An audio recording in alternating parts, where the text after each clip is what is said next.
Армысыздар ма? Қалайсыздар? Көңіл-күйлеріңіз жақсы ма? Жоқ, сіз керек дегеннен кейін тағы оянып алдық қой. Мен сіздерге көрші тұрамын мына жерде. Бізге өтсеңіз деп еді кешкі шағына мына жерде. Жаңа соны айтайын деп сөзін бастап басқа ойға ауысып кеттім. Осы мына жерден бұл қыздар міне үй алып отырайық. Шынашақтай болса деп осы компанияның арқасында. Шақырасақ қояйық. Гүлшат Әзірханова, мен сұрақтарыңыз болғанша айтып тұрайын. Мен қазір жасым 32-де, бір күйеуім бар, 3 балам бар. Иә, бір күйеуім бар. Негізі мамандығым дәрігер, әйел адамдардың аурулары дәрігер. Өзім негізі Англияда оқыдым. Европаның дипломым бар. 5 жыл бұрын бірінші айтқан кезде кешегідей тек қана өнім ғана қызықтырды. Әлі күнге дейін мынаны цифрлармен ұмытып қаламын, мен көп цифрмен дос емеспін. Бірақ маған мына өнімді айтқан кезде өнім қатты ұнады өзіме. Себебі менің өзімде диагнозым тромбоцитопения деген диагноз, қаным сұйық болған. Бәрімізде бар ғой, сіздерде қалай айтылады білмеймін. Менің қаным сұйық, егер жаңағыдай бір нәрсеге соғылып өтсем, көк күмбек болады. Мұрным қанайма, ол 1-2 сағат тоқтамайды. Сол кезде маған дәрігерлер айтқан, сізге мүлдем бала көтеруге болмайды. Сіз босанған кезде, сіз мынандай көрсеткіштермен сіз өліп қаласыз. Сен өзің жаңағыдай, сен өзің оқыған мамансың ғой, сен сонда Европада оқып келдің. Сен мүмкін бала көтерме, одан кейін жаңағыдай үнемі дәрі ішесің. Гормоналды дәріні ішіп өту керек деген. Сол кезде маған 5,5 жыл болды ғой, қарасаң, 6 жыл бар.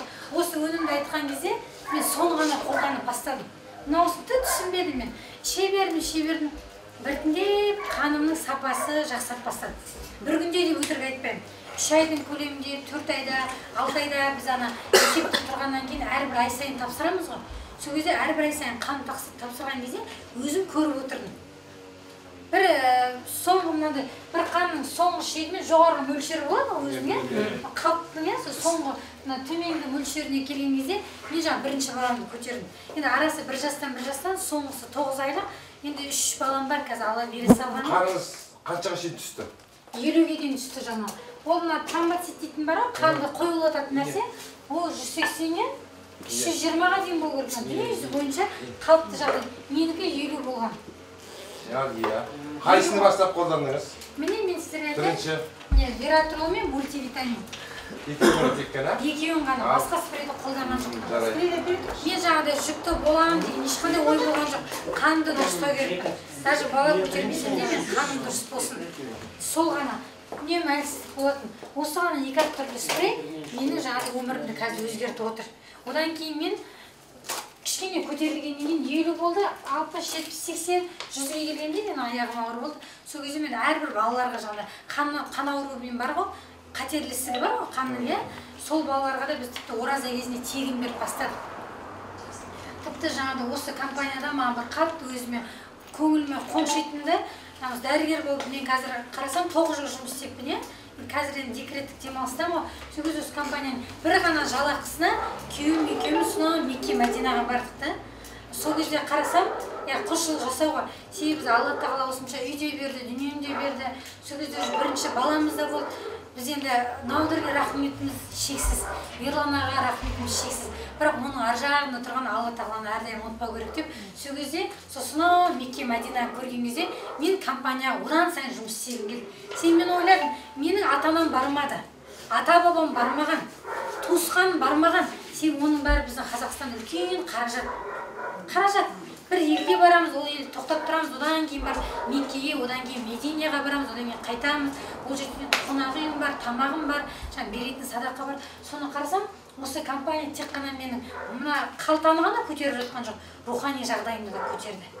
Сол кезде мен қанша құлшылық еткен адамды көрген кезде мен ойладым, сонда мен компанияны айтсам, қанша адам осы жерге келе алады ғой мен секілді деп ойладым. Себебі бізде ата әжеміз бар. Түркиядан келген оралмандарымыз айтады ғой, Түркияда елінде тұрып, кезекке тұрып, қаржылыққа бара алмады дейді. Ол жақта кезек қой, бізде кезек жоқ. Сол кезде осы компанияның тек қана қаржылай ғана емес, рухани жағдайымызды көтеру мүмкіншілігіміз бар. Сонда сіздерге айтқым келеді, енді қандай сұрақтан бастайын? Міне мен өзімнің алған нәтижем осы күннен бастап мен айтып бастадым. Мен қазір айтқым келеді, ең бірінші мен бір атаға бердік, өзіміз есімде 5,5 жыл бұрын ғой. бір атаны көрдім, қатерлісікпен ауыратын, қылтамақпен. Өзі 63 жаста. Дәрігерді екеуміз танимыз ғой, бірге оққанбыз. Мен айтып жатырмын, мынау өнім сонда қатерлісікке көмектеседі екен. Атаға берейік деймін. Бір аяғы көрде, бір аяғы жерде адам ғой, мына кім беріп көрейік. Бірақ білмеймін, көмектесе ма деймін. Басында ғой. Сосын ана кісі айтты, жарайды, бұл кісіні алдайды деді. Бұл кісіні алдайды. Бұл емханадан тегін дәрі деп қолына ұстатып жіберейік деді. Сосын 2 айдан көрейік. Өлсе, өз ауруынан өледі дейді. Әңгімен шын осы, 5,5 жыл болған. Егер сен маған 2 айдан кейін хабарлас деді. Онда мен анализдерін алам дейді. Сосын бір айдан кейін ма хабарласа қорықтым, ойладым. Ой, атамыз кетіп қалған шығар, ана кісі дәрігер болды деп звондаған жоқ. 2 ай болғанда звондап, бәленше түйгенше қалайсыз, мен ғой ата тірі ме десем, ой, Гүлшат, кел, мен сен номерін жаза аламын, кел тезірек, емханаға келе қал дейді. Соны барсам айтады, ана атаң дейді, мүлдем тамақ ішпей қылтамақ қой. Сіздер дейді қылтамақ дейді. Иә, тамақ ішпей жатқан кезде 3-ші күні қызы звондапты дәрігерге. Әкеміз жас малдың сорпасын ішкім келіп жатыр. Қайсын бердіңіз? Бірінші күні ғой, 5 жыл бұрын. Жаңа орнынан жазылған ғой. Иә, соны 3-ші күні қызы звондапты. Әкеміз жас малдың сорпасын дәмі аузыма келіп жатыр. Соны бола ма деп айтты. Дәрігер сасқаннан болады депті. Одан кейін айран сүт не бола ма деген болады. Сөйтіп 1 ай дегенде атасы емханаға келіп тұр екен. Дәрігер өткендегі тегін дәрімен бер маған. Мынадан мен жақсы болдым. Үлкен дәрітмен, кіші дәрітмен өзім барам. Қалымды сұрап келген адаммен сөйлесем, немерем есіктің алдына барам, бұрын жатып қалғаным тұрды деп. Ең бірінші есімде қалғаным сол болған. Сіздегі оздырып, жаңағы қан неменені дұрыстап айтыңызшы. Осы сіз қанша уақыт күттіңіз? Қысқа келіп бізде бір 2-3 адам өтті, бейнет жегіп отырсыз. Қалай айтайын? Тез айта салыңыз, жаңағы өзіңіздің көрген нәтижеңізді. Қарсы жазып жазып.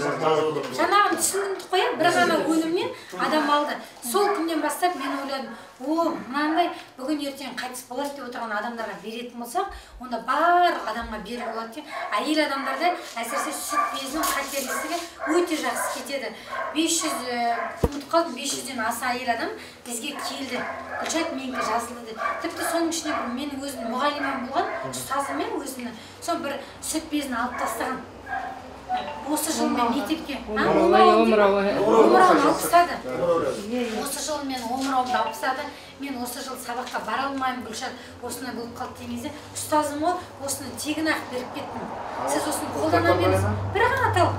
Бізде көп спирейді жоқ өзі. Бір ғана тал. Шашай беріңіз деген кезде, жаңа омырауын алып тастаған адам айтады ғой, мен жағдайым жақсарып бастады. Одан кейін қыркүйек айында жаңа директорге, бастыққа барып айтсам, сен егер жағдайың жақсай болса, класс ал депті. Сөйтсе айтады, мен 1 жыл бойы қалай класс алып, сабақ бергенімді қалай күшіп қуат болған білмей қалдым. 1 жыл бойы жаңа химияны алмадым, сәулені алмадым деп отыр. Қараңызшы, ондай әйел көп. Мен ғана өзім ғана танитын адамдарды айтып тұрмын. Күнделікті кешегідей жиналыста бізде кету мүмкін емес. Бірінші Алла тағала мыңда бір шүкір етем. Күнделікті 5 уақытта Аллаға шүкір етем. Жаңағыдай бірінші Алла тағала мен құлағымды көзімді ашқанын айтам. Ерлан аға, Наудырге, себебі осы өніммен біз қанша адамның бүгін ертең қайтыс болады деген адамның өмірін ұзартып отырдық. Біреудің өмірі 6 ай ұзарса, ол біреудің анасы, біреудің жұбайы, біреудің қызы, біреудің әпкетайы ғой. Бізге ол білінбеуі мүмкін. Ой, ол кісі 6 ай өмір сүрді мүмкін. Әркімнің бір күні біз үшін үлкен жетістік. Сондықтан сіз ерінбеңіз. Шекарада тұрсыз ба кезекте айтыңыз. Үй алып жатса, мен баламды жаңағыдай балабақшаға алып бара жатам ба, ата-аналарына себеп айтам. Себебі олар бизнес жасап кетпегенмен, біреудің өмірін мен өзгертсем, ертең біреу жақсы болса, сол ғана маған үлкен сауап. Мен айтып отырмын, осы компанияда 2 дүниені қатар алу. Мен күйеуім кішкентай кезден ол медреседе намаз оқыған адам, ең бірінші компанияға, бұны түсірмей қойсаңыз ба, компанияға келгенде өте қатты жаңағыдай қарсы болған адам. Гүлшат, бұл болмайды, себебі қазақтарға бір қарсы нәрсе, пайызы бар, бұл алдайсың ба, білмеймін деп, сол кезде мен айтқам, жарайды көрейін, 1 жыл уақыт берген кезде, әр адам, мен күйеуінің қасына машинада отырған кезде, бір адам айтады, мен қантым түсті, мен қан қысым жақсы болды, мен көріп бастадым, ой, мені ота жасайтын еді, ота жасамай қалды, аяқ қолым жүрді деген кезде, сол кезде күйеуім айтты, ой, мынауын керемет екен, жасай бер. Сол кезде 2 ақ нәрсе аламыз. Бірінші, Наудырдан біз жалақы алатын болсақ, сен Алла тағаланың алдында сауап аласың деді. оны сіздер әрқайсысын істей аласыздар. Бәріміз өмірден кетеміз ғой. Сонда компанияда жасау арқылы сіз үлкен сауабын жинап отырады да. Егер дәріханада, емханада жүрсем не істейміз? Түсік жасаймыз. Бір адамнан параласын, бәрібір әйел босаған, ол өтірік емес. Шынайы мен айтамын. Бізге қыз-келіншектер келеді, оны түсік жасау міндетті емес. Себебі мен дәрігер ретінде жұмыста отырған кезде оны жасаймын. Оның күнәсі үлкен, иә? Сондықтан да бұл компанияда екі нәрсе қатар алу керек. Жүріппен жасасаңыздар, қазір айтады ғой, сіз қалай 30 мың доллар аласыз дейді, мен оны әлі күнге дейін білмеймін. Қалай алатынымды. Мен себебі әрбір адамды көрген кезде осыны ғана айта беремін. Тіпті 30 күн тегін мешітке ауызашар жасадық. 30 күн бойы тынбай, әлі бір ауызашарда кем дегенде 100 адам 100 міскін тамақ ішті. 100 міскінге біреуіне тегін бердік, біреу сатып алды, біреу бір нәрсе жасады. Әрқайсысы құлаған біліп кетті. Бүгін сіздер естідіңіздер, Қазақстандағы күндеріңіз ешқашан ұмытпайсыздар. Ұмытпайсыздар. Мен 5,5 жыл уақыттағы бірінші күнді әлі ұмытпаймын. Себебі осы күнде сіз осыны бастап отырған көзін ашқан адаммен кездестіңіздер. Енді сіздер соны өз елдеріңізде жасай аласыздар. Мына 4 өнімді айта беріңіз. Бүгін естімесе ертең, арғы күні, оның арғы күні, бір айдан кейін, бір жылдан кейін естейді. 5 жылдан кейін келіп, мен емханаға барсам, сіздің баяғы 5 жыл айтқан өніміңізді айтып еді деп келіп атқан адамдар көп. Сондықтан қараңыз, шаршамай айту. Енді мен кішкене былай жазып кетейін. Сен апай қанша минутым бар? 5-ке дейін. Мен былай жазып кетейін. Ана қателіктердің бәрін осы бірінші өнімді ғана істету керек болсын да? Иә, қазір. Мен былай жасап көрейін. Қараңызшы. Бізге оңай болу үшін бар ғой. Біздер 4 түрлі өнім бар ғой. Иә? Былай 4-ке сіз айтты, өзімізге оңай болу үшін.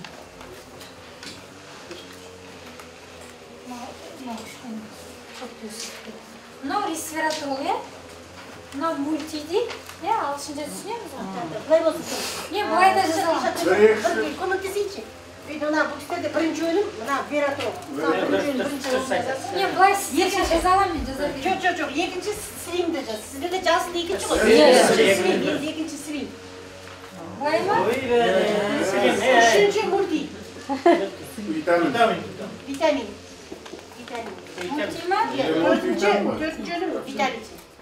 Былай ғой. Мынанда жазылған.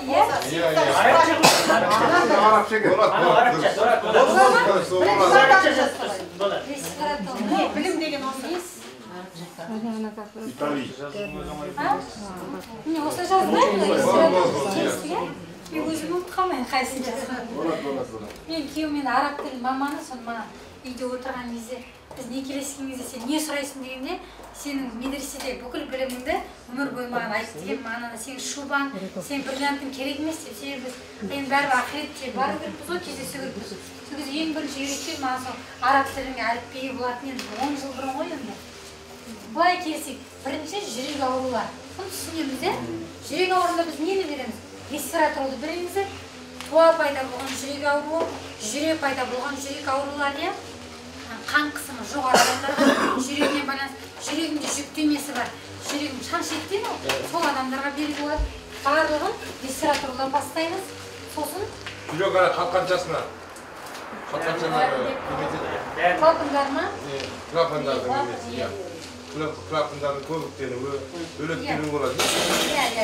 Жүрекке байланыстың бәрі ең бірінші ресвератролды бастаймыз. Себебі ресвератролды не үшін бастаймыз? Оның жүрекке келетін күштемені азайтады. Бір нәрсені емдеу үшін біз оған келетін күштемені азайту керекпіз де, сонда ол өзі кішкене жеңілген, одан кейін өзінің жұмысын жаңағыдай жақсы жүріп бастайды. Одан кейін біз не істейміз? Мына бізде виталити болды, иә? Виталити. Мына мульти ғой. Мына сізбейіне біз екінші береміз мультиді. Себебі мультидің құрамында калий деген микроэлемент бар, иә? Калий деген жүректің жаңа клапан деп сөйлейміз, соның ашылып жауына мықтап көрсетеді. Калий дегеніміз жүректе мынандай бұлшық ет қой, соның жиырылуына әкеледі. Егер адамда калий жетіспейтін болса, бұлшық еттер әлсіз болады. Сал ауруы ең бірінші содан басталады.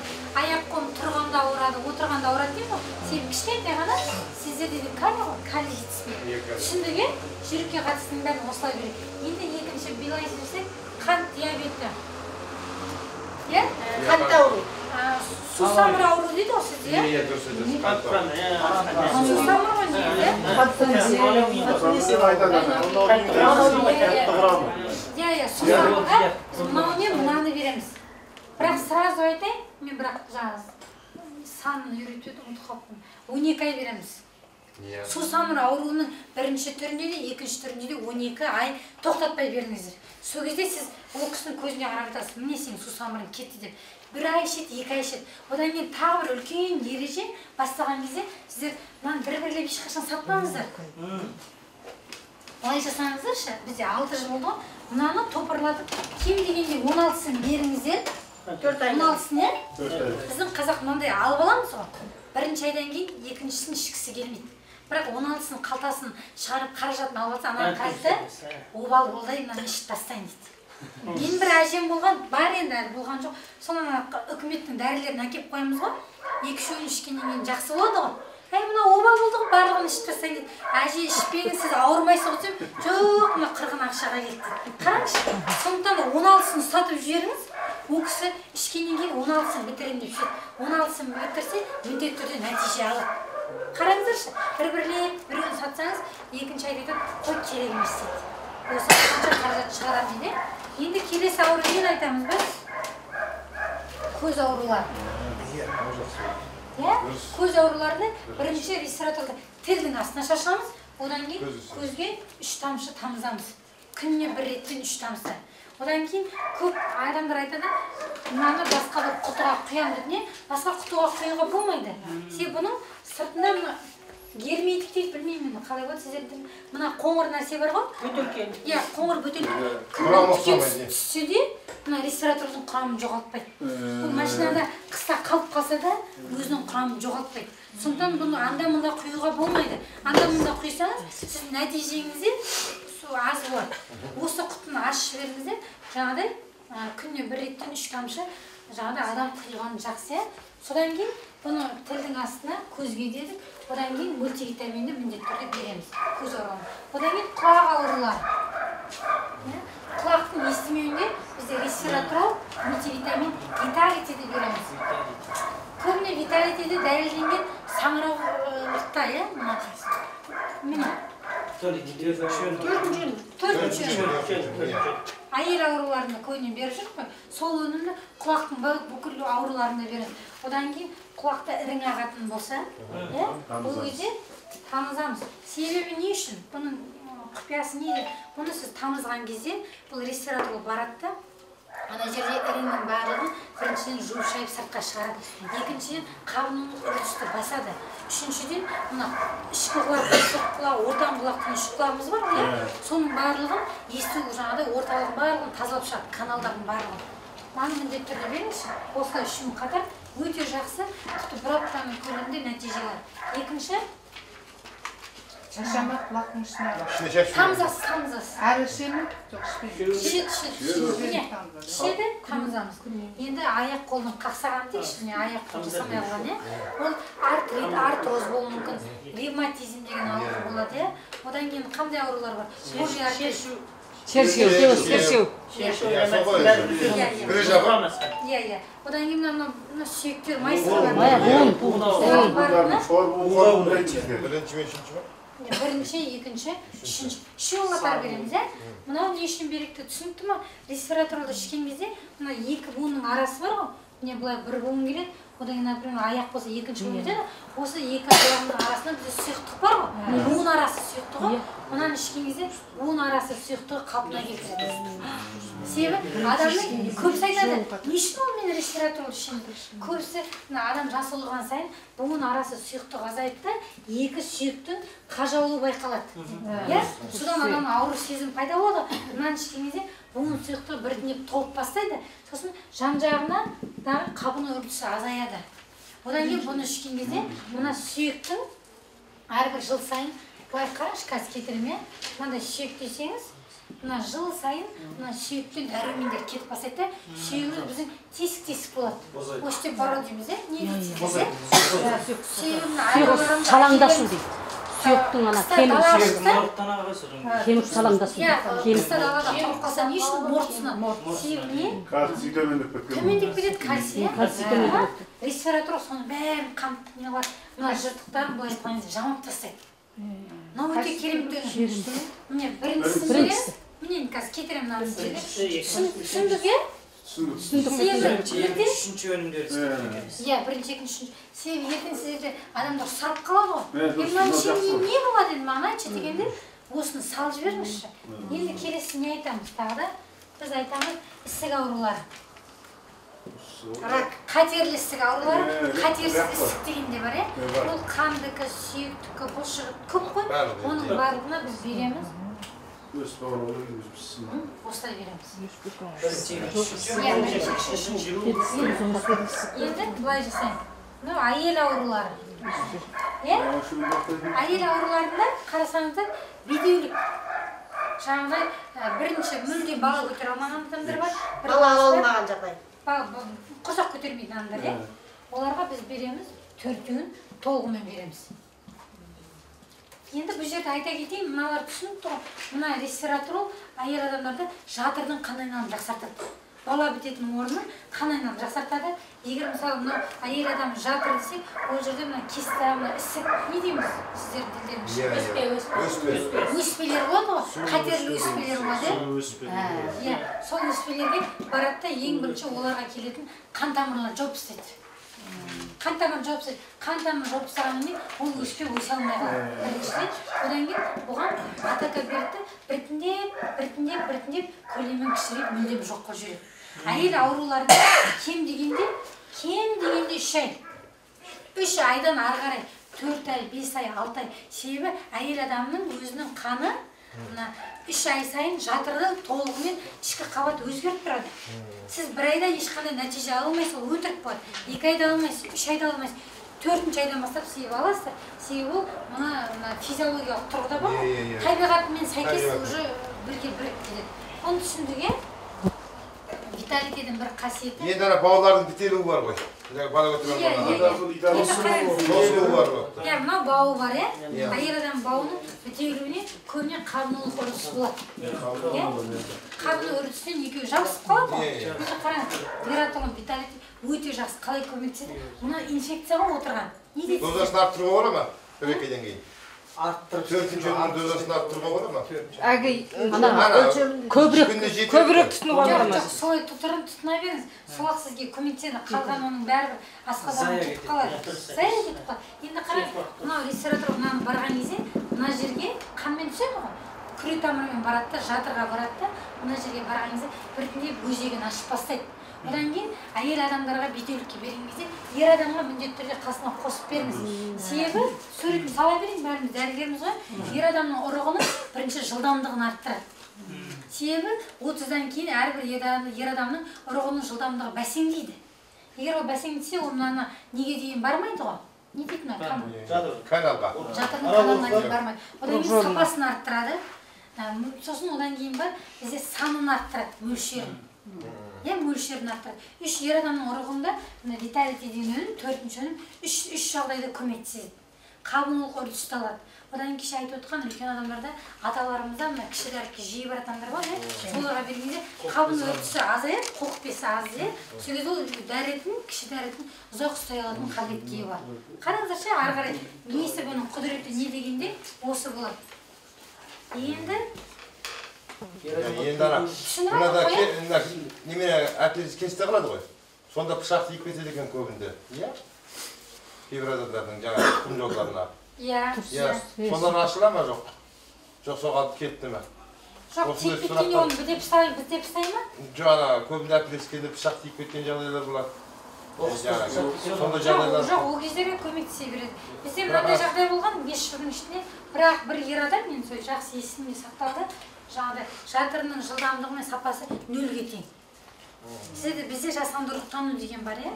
Бізге енді сіздің өніміңіз көмектесеміз дегенде, сізде мүлдем 0 екен.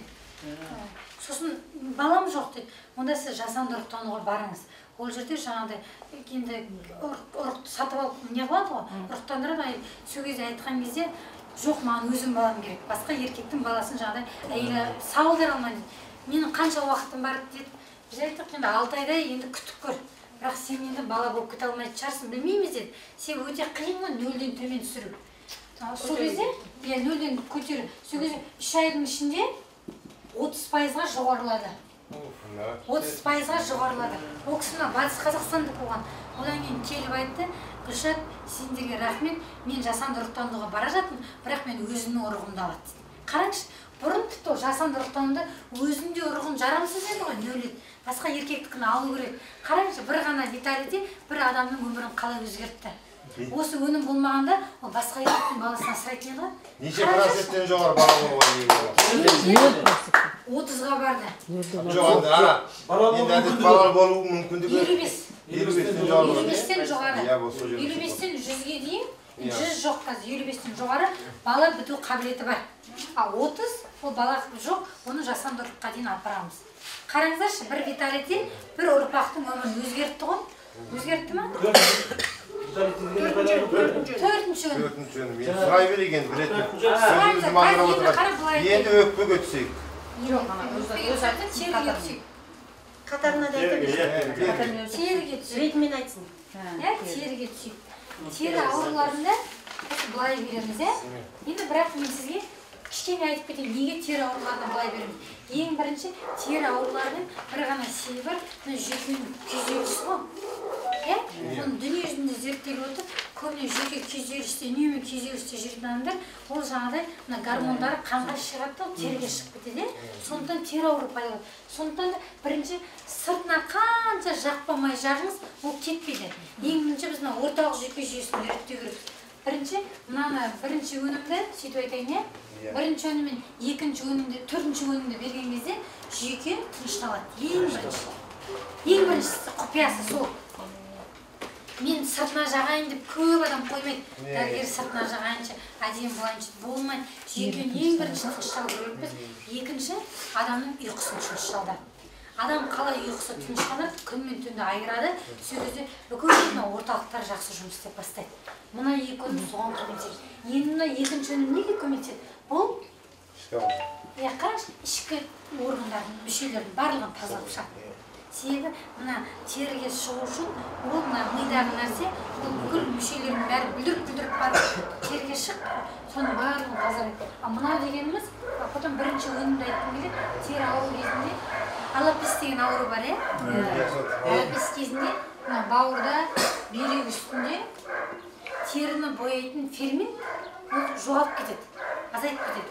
А біз ресвератролда бірінші өнімді берген кезде, ол қанға түскен кезде, ол бауырға барады да, осы теріні бояйтын нәрсе бар ғой, соны оятып бастайды. Фермент, түсінесіздер, фермент айта берген, ферментті оятады. Фермент десек, Қазақша аударған соң Медицина тіліндегі фермент. ортақ тіл медицина тілі. Ол қандай адамдарды, ол да жаңағыдай жоғалып кетеді, теріні боямайды. Сол кезде терінің бояусыз қалған нәрселерін, алаңдарымыз айтамыз, алапис деп. Ресвератрол осылай барған кезде бауырды тазартады. Одан кейін ресвератролдың бір қасиеті, бауыр осылай келетін болса, бауырға түседі ғой, қақпа несі арқылы, әрбір бауырдың жасушасын жаңартады. Клеткасын жаңартады толығымен. Бауырдың ең үлкен плюсы, полюсы, ол жаңаруға қасиеті бар. Жаңара алады ол. Бауырдың қандай ауру болмасын, оның бізге бір емінің бір несі, ол жаңарады бауыр.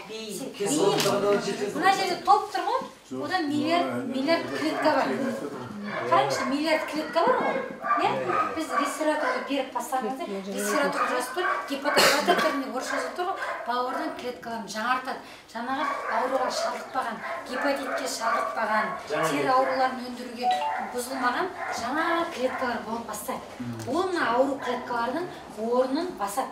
Дүние жүзінде зерттеген кезде, ресвератор ішкен кезде 18% жаңа клетка өсіп шығады екен. 18 бірінші өнімді қолданған кезде. Қараңызшы, сол жаңа клеткалардың арқасында жаңа клетка ауру клеткалардың жұмысын басады екен де, бүкіл жұмысты өзіне алады екен де, сондықтан адам ағзасында жақсару содан пайда болады екен. Сен мынау тазарады. Енді қараңыз, мына жерде өт жатыр. Сразу айтып кетейін, бұл медицинаның сабағы болды бізде. адам өті қоюланады, сүт қоюланып қаймақ болатындай, бұл да қоюланып тас болады ғой. Былай келеді. Енді біз бірінші өнім мен екінші өнімді беріп бастаған кезде, бұл қанға түскен кезде, ең бірінші бұл қан айналымын жақсартады. Енді қарашы, мынаған келген қан айналымын жақсартып бастады да, мына өт негізі 12 келшекке құйылып тұру керек ғой, ол құйылмай қалды, бұны тез айдайды. Мына сіркеген секілді бұйырылды. Қараңызшы, ішіндегі тасы не істейді? Ешқандай ауру сезімсіз, ешқандай отасыз тез айналып бастайды. Сол кезде мынаның барлығы 12 келшекке толығымен кетеді екен. 6 айға дейін дейміз. Біреулерде 2 айда, 3 айда, 4 айда мына еттас ауруынан айығатын себебі сол. Мына бірінші өнім мен екінші өнім тастарды біртіндеп ертіп жүрді. Түсіндік қой бұл не? Ауырда микроз болады дейді. Ауырда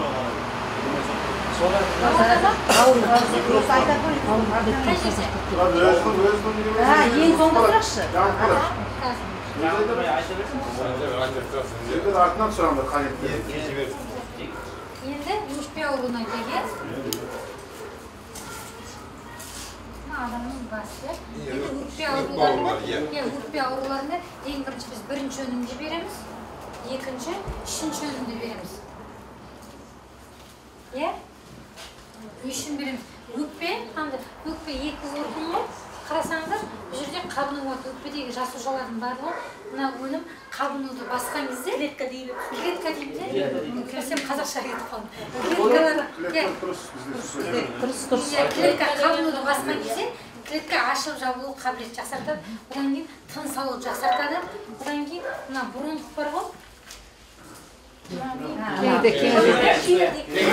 Қабыну жақсартады, қабынуды толығымен алып тастайды да, жердегі тыныс алу өте жақсы кеңіп бастайды. Одан кейін бізде өкпеге су толады деген ауру бар ғой.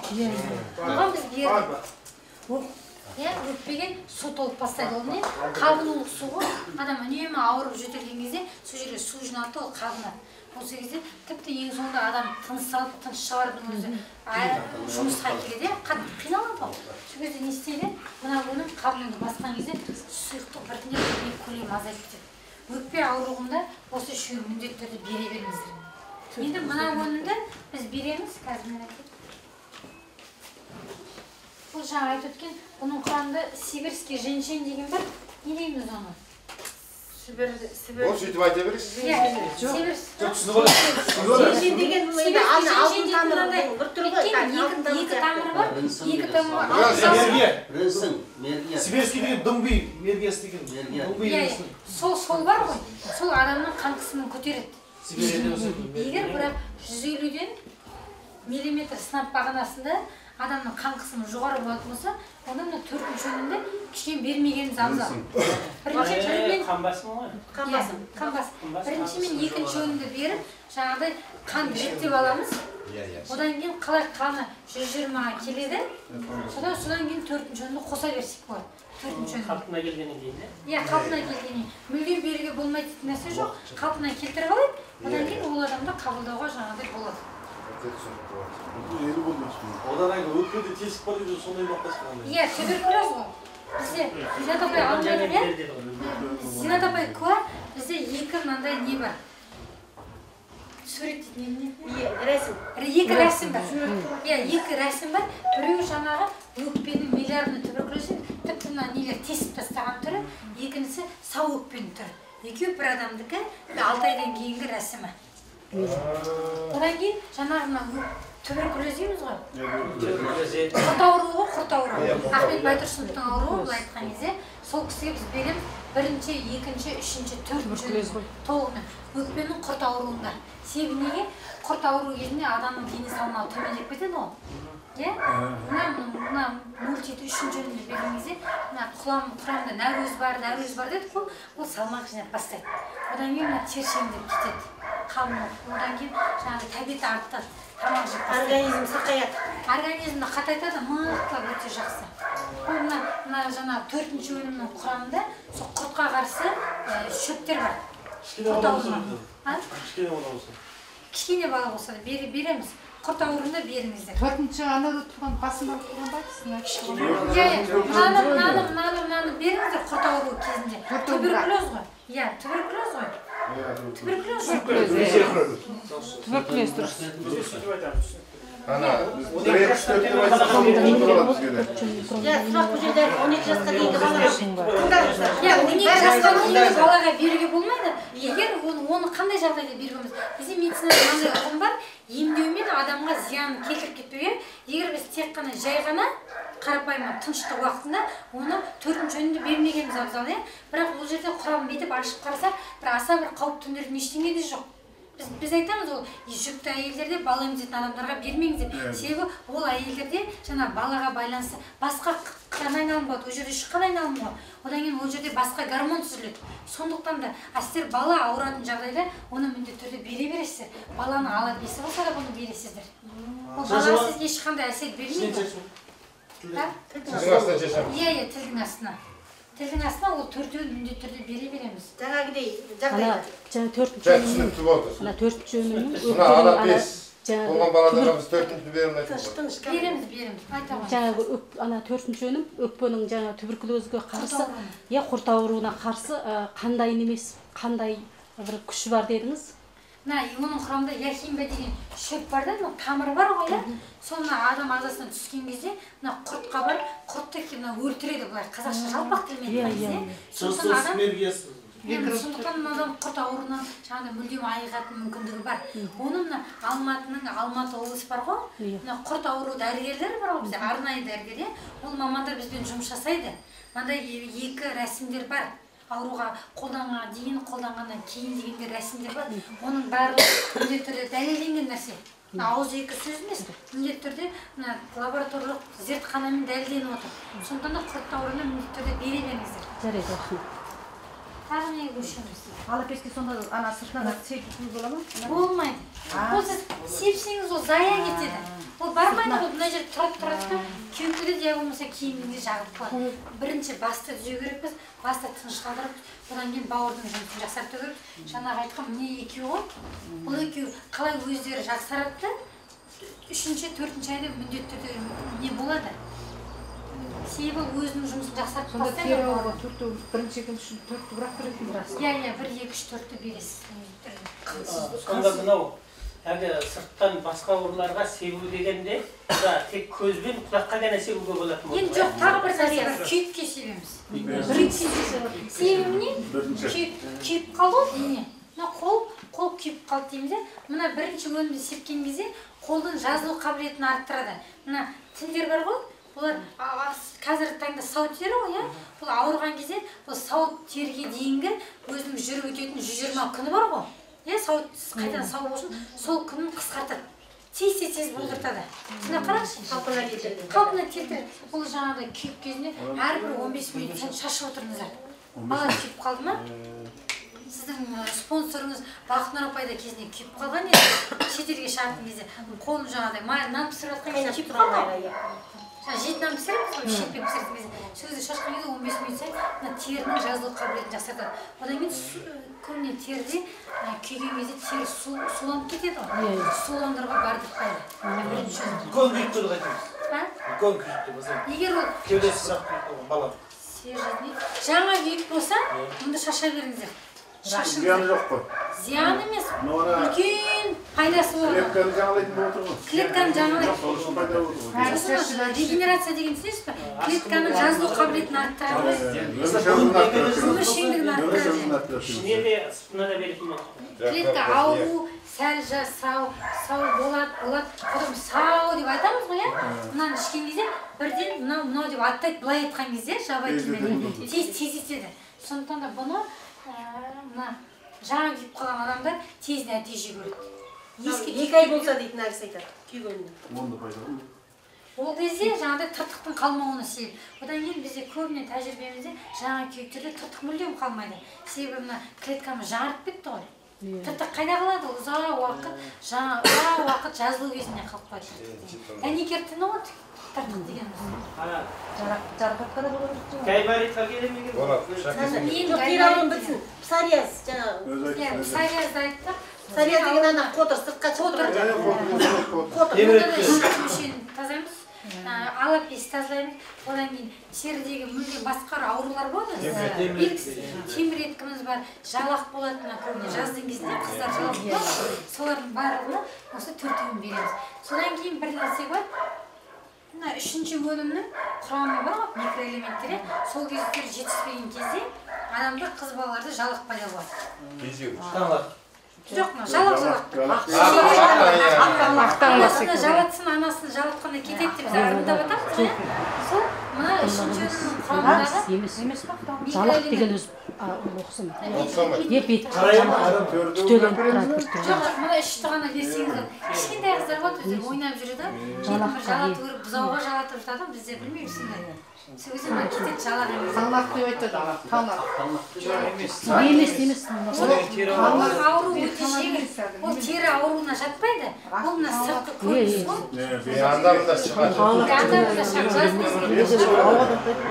Үшінші өнімнің өзінен ақ кетеді.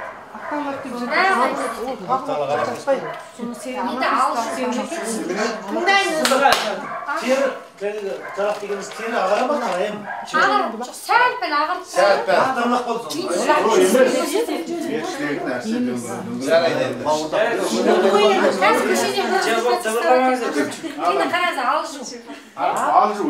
алжу, альцгеймер дейміз, Паркинсон дейміз. Егер мына ресвератролдың шығу тарихын оқысақ, Наудырдың әкесі Хезне, ол алжу ауруымен ауырып қалады ғой. Себебі Наудыр ақшасы қалталы бар адам, ол мына шөппен жұмыс істейтін барлық адам шақырып айтады ғой. Менің қалтамда ақшам бар, сендер алжу ауруына бір ем табыңыздар. Ол табиғи өнім болсын, оның сіңімділігі нәтижесі жоғары болсын. Себебі ең бірінші ресвератор дейтін өнім айтылып бастайды. Бүгін ертең өледі дейтін адам 2009-дан бері әлі күнге дейін Аллаға шүкір келе жатыр. Себебіне есте сақтау қабілеті артты. Мынандай нерв клеткалар осындай болып келеді ғой. Бір-біріне байланысып, нерв клеткалар, жүйке клеткалар осылай келеді. Алжу кезінде жүйке клеткалардың бір-бірінің байланысы жоғалады. Егер осылай бір-бірімен байланысып тұратын болса, клеткалар, алжу кезінде олар байланыс жоғалады. Тамақ ішетін білмей қалады, кіші дәретке баратын білмей қалады, алжып қалады. Мен мынаған сигнал бермей қалдым. Арамызда байланыс жоқ. Енді қараңызшы, мынаны ішкен кезде ресвератрол, асай, амалаки дегенде бұл екі жүйке клетканың арасында байланыс жақсартады екен. Ең бірінші қасиет сол. Біздің миымызда миллиард сондай байланыс қабілет бар ғой. Айтамыз ғой, мидың клеткасын алып, жер шарын айналдырып өтсек, бір айналдыруға жетеді деп айтамыз ғой. Біз дәрігерлер айтады, себебі соншалықты көп екенбізде. Соның даже бір клеткамыз зиян шексе, адам есте сақтауынан айырылады. Сондықтан осы екі клетканың арасында байланыс жақсартады. Тіпті алжыған адамдардың қолын кепіп қалсаңыз, ыстық су жүрсеңіз, ол кісі білмейді. Біз қазір шайнекке қолымыз кетсе, сырт тартып аламыз ғой. Себебі бізге клеткамыз қолды ал деген сигнал келді ғой. Оларды бермейді. Сонда қараңызшы, мына екеуінің байланыстыру арқылы бүкіл алжу ауруына бірден-бір ем болып табылады. Біздің өзіміздің бас дәрігеріміз осында алжу ауруымен ауырды, ол кісі кеше болмады. Алжу ауруымен ауырып, сонда Ресейге барған кезде күніне 120 ма? Күніне 120 тал жаңағыдай дөңгелек дәрі ішу керек. Таблетка. Бір күн іштім дейді, 2 күн іштім дейді, 3-ші күн отырып аузыма салдым дейді. Іше алмайым дейді. Алжып бара жатып, сөзімді айтам, ұмытып қалам дейді. Жазған қағазын ұмытып қалам, кім келіп кетті ұмытып қалам дейді. Сөзі бір таныс арқылы мына өнімді айтады ғой. Қойшы, сонша мықты болса, дәріханада неге сатпайды, қойшы. Маған сонша мықты болса, Ресей неге білмейді, қойшы деген кезде, сен пайдаланып басташы деген. Осыны пайдаланып бастағанда, бірден есте сақтау жадысы не қылды. Солай ол қазір таңда тіпті медицина ренжіп, өзінің жұмыс орнында тастап кетті. Себебі мен бас дәрігер болып отырып, өзінің алжуыма ем таба алмадым. Қаржы отырып ем таба алмадым. Мына өзіне ем тапсам, неге мен барлығын айтпасқа дейді. Қараңызшы, ол мына ол альцгеймер деген 100% көмектеседі. Себебі бұл дәлелденген 2000 жаңағыдай ғылыми жинақ бар, дәлелденген. мен секілді дәрігер емес, олар үлкен тәжірибесі мол дәрігерлер 2000 жинақ шығарған ғой, ресторатор міндетті түрде көмектеседі деген.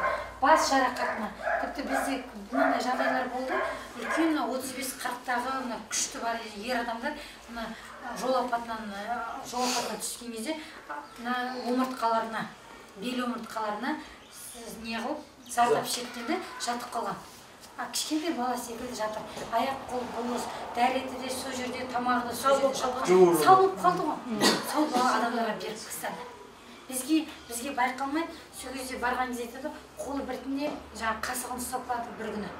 Бір күні жаңағы өзінің жейдесінің көйлегін салып бастады.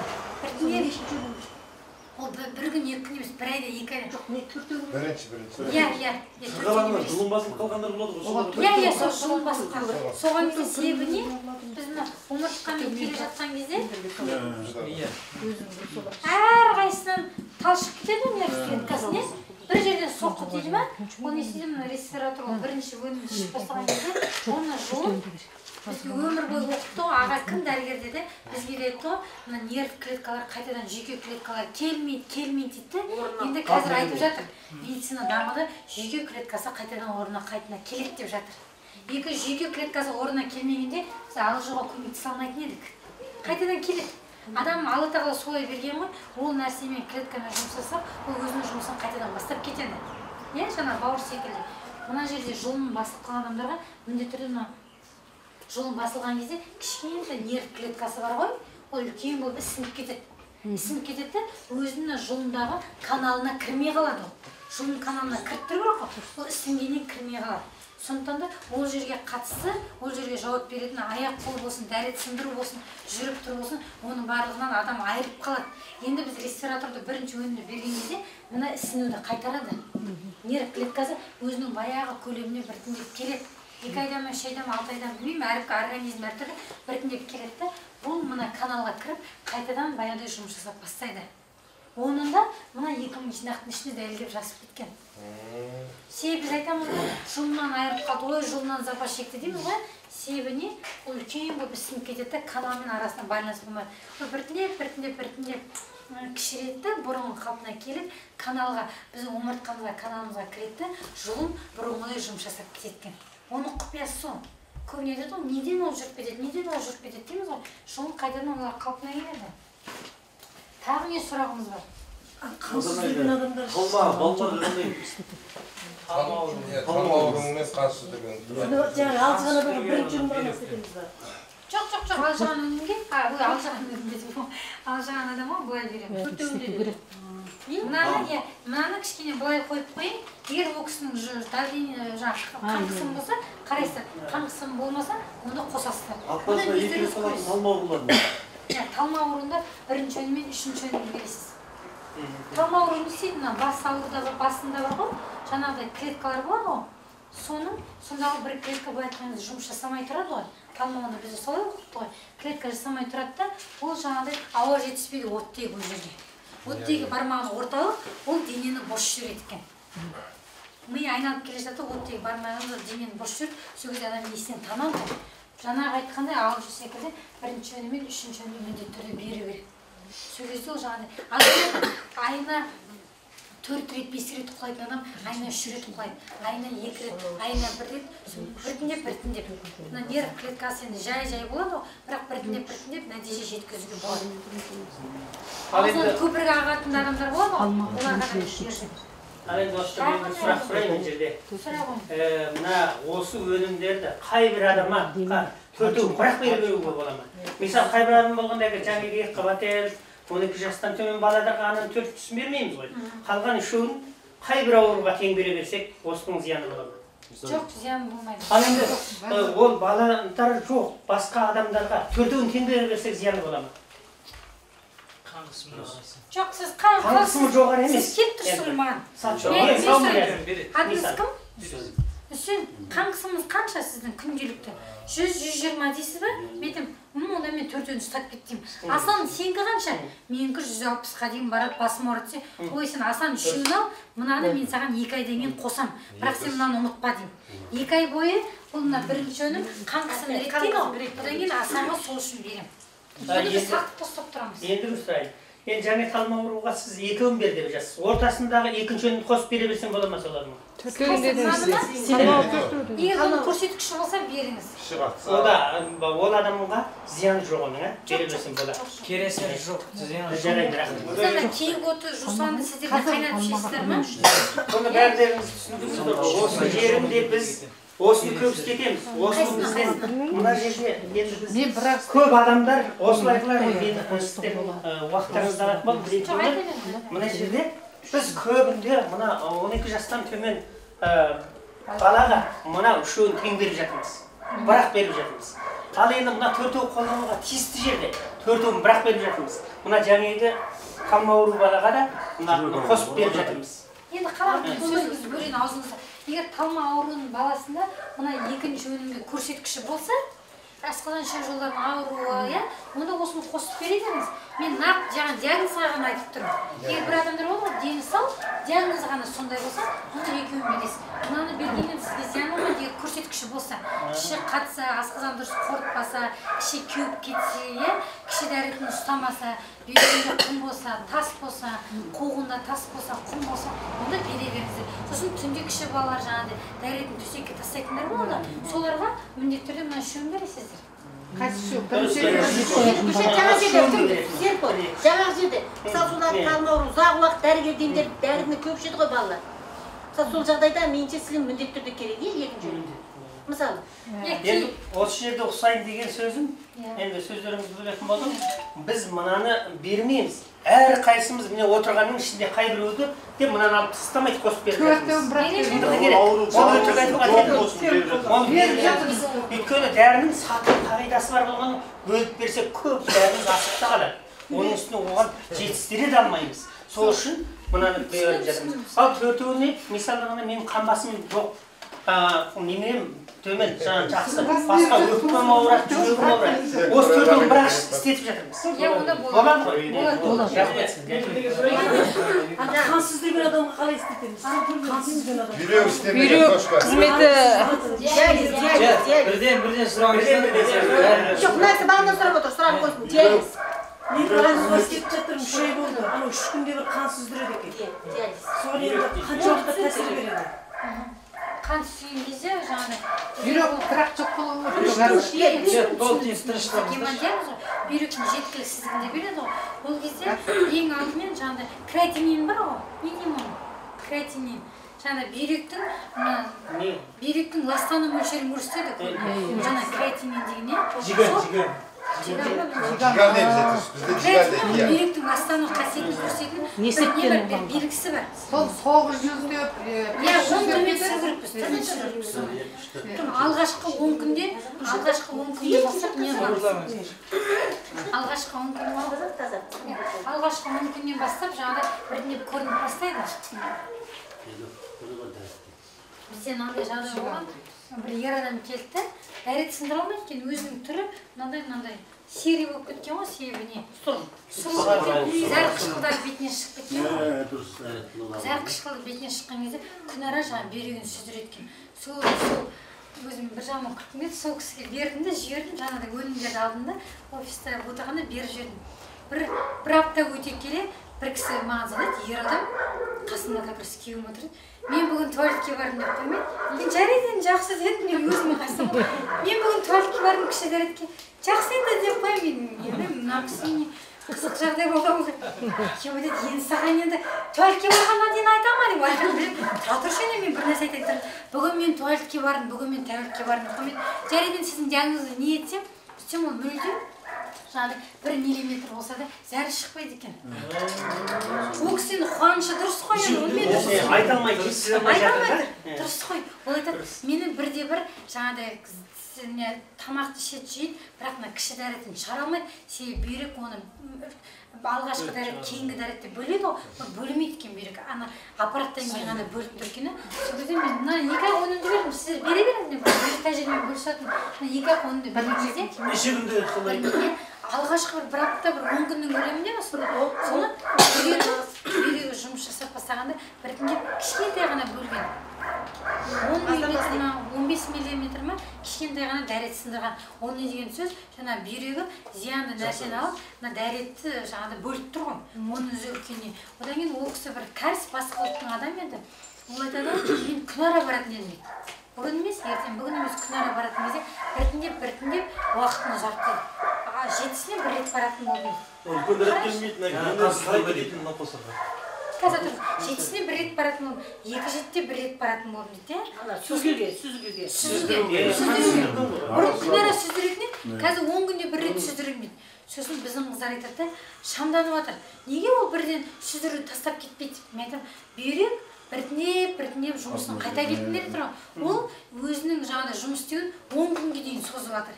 Мына 2 өнім ішкен кезде 14 күнге дейін создырды. Ол біртіндеп соза берді. Одан кейін ол кісі жаңағыдай айына бір ретке дейін сүздіруге баратын. Қараңызшы, бір ай бойы бүйрек сондай зәрді шығарып тұр деген сөз ғой. Ол үлкен жетістік. Ондай нәрсе жоқ ол. Сонда күнде жоқ.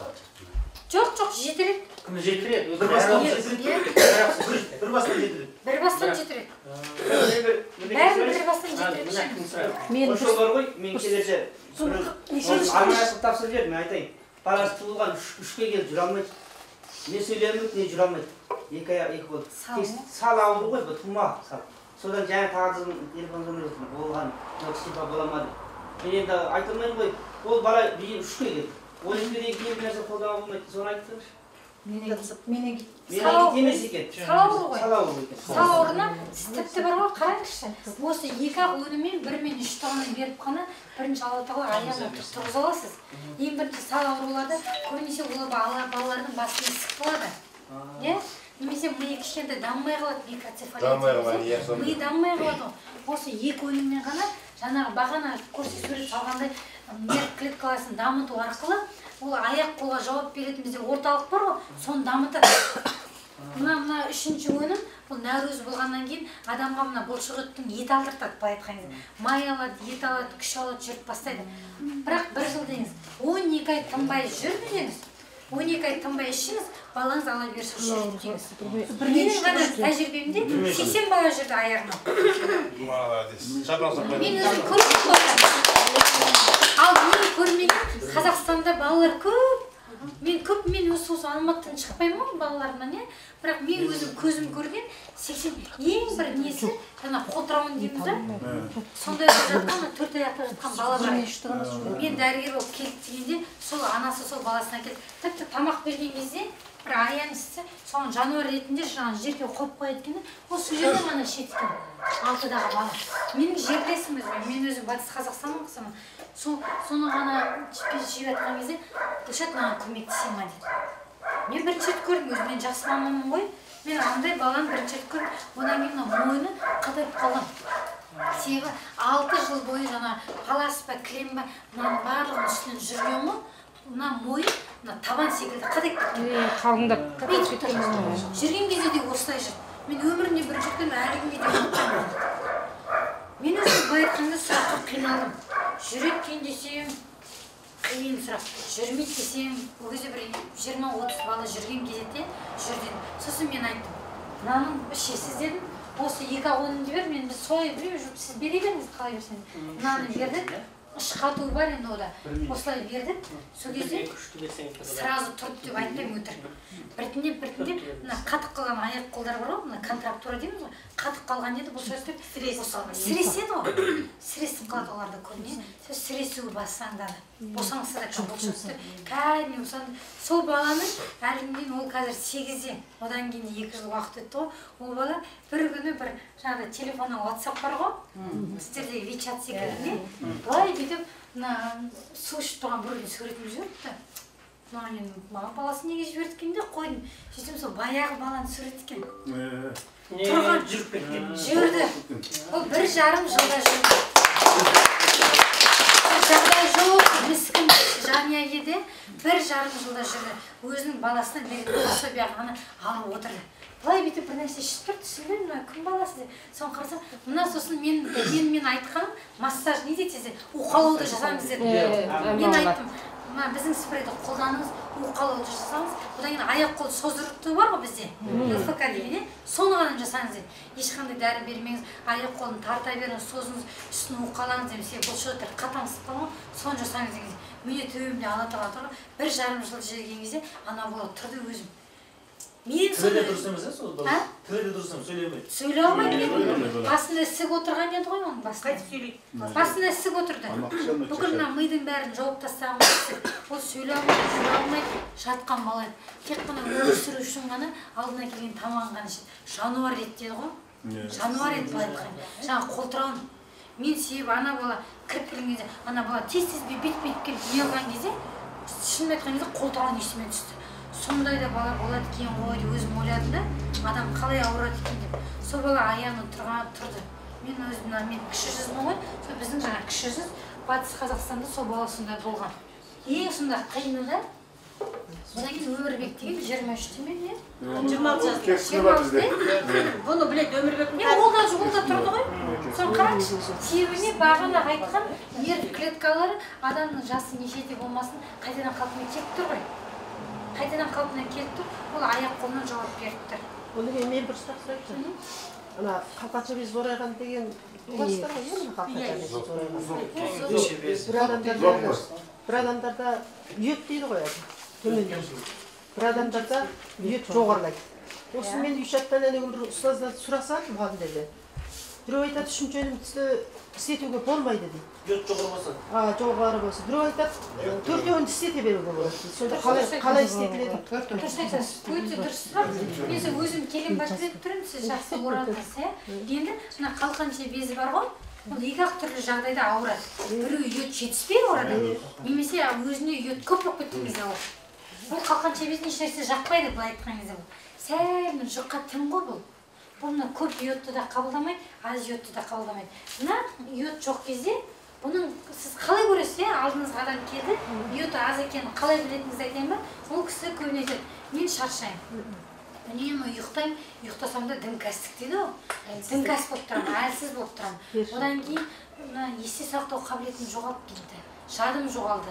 Біреу бір нәрсе айтса жылап қаламын дейді. Сондай бір болады, қыз болсын, жігіт болсын, бір нәрсе айтса жылап қаламын дейді. Оның негізі, оның мінезі жақсы. Мына қалқанша безі құрт отырған. Оған біз береміз, бірінші өнім мен үшінші өнімді бересіз. Йод кемдігінен боламыз жаңағы? Йод кемдігі. Йод кемдігі. Мынаның қандай қатері бар екен айтайын ба? Адамның йод кемдігі болған кезде біртіндеп адамның ойлау қабілетіне ақыл естің төмендеуіне әкеледі. Жындар ғой?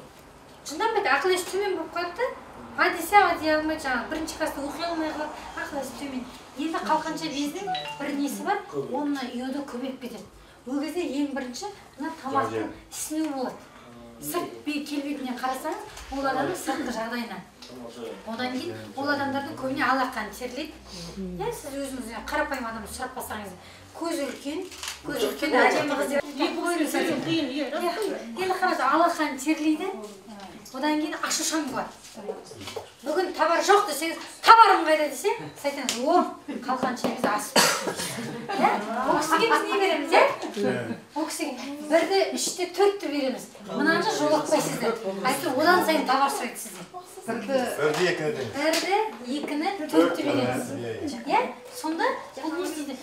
Бұған келген көп йодты біз азайтып отырамыз. Мынау қатты қозған адамдар ғой, тез шапшаң жүреді, шапшаң сөйлейді, дірілдейді, біреумен ұрысып қалады, алақаны үнемі терлеп тұрады, көзі шығыңқы келеді, ол мынау. Баяу біткен биязы болып тұрса, қазаққа тән ғой, бірақ есіне сақтау қабілеті жоқ болып тұрса, ол мынау болады. Енді сіздер жаңа айтып отырсыздар, бірден тағы сіздерге біз барлығына,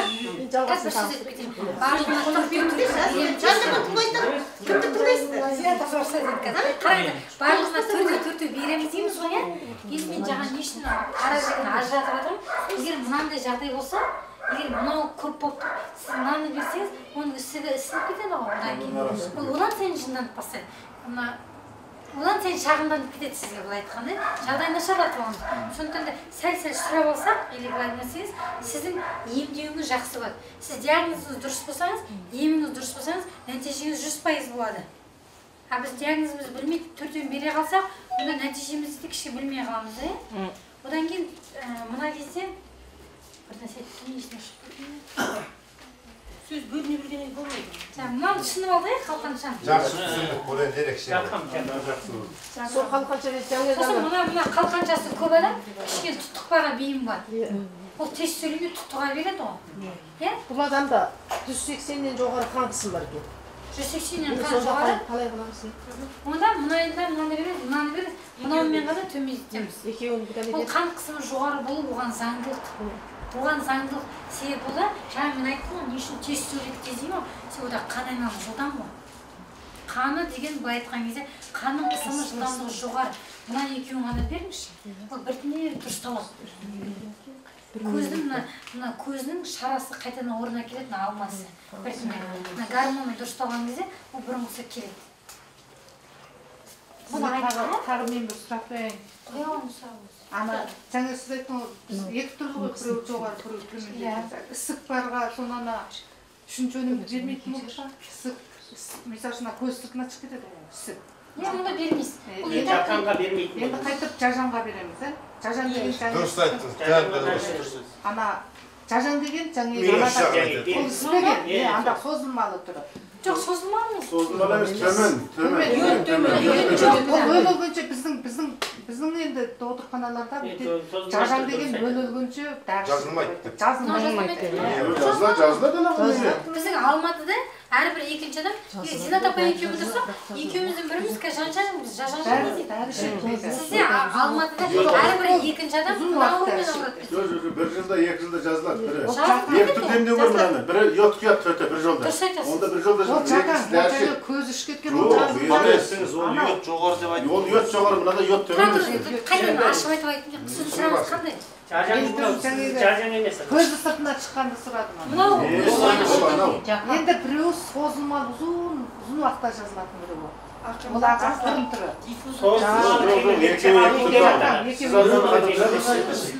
Енді қараңыз, мынауға сізде тіпті созылсын, ол даже 6 ай қолдансын, 8 ай қолдансын, ол мынау егер жаңағыдай йодтың беруін тоқтатсақ, қабынуды мына не етті? Енді маған мына ауру ерікті көп менде. Көп келеді, біз көп адамда оласамыз. Сонда біздің анансыда доғдырқана жаңа көз сыртына шыққан миот қойып жазып жатыр ма?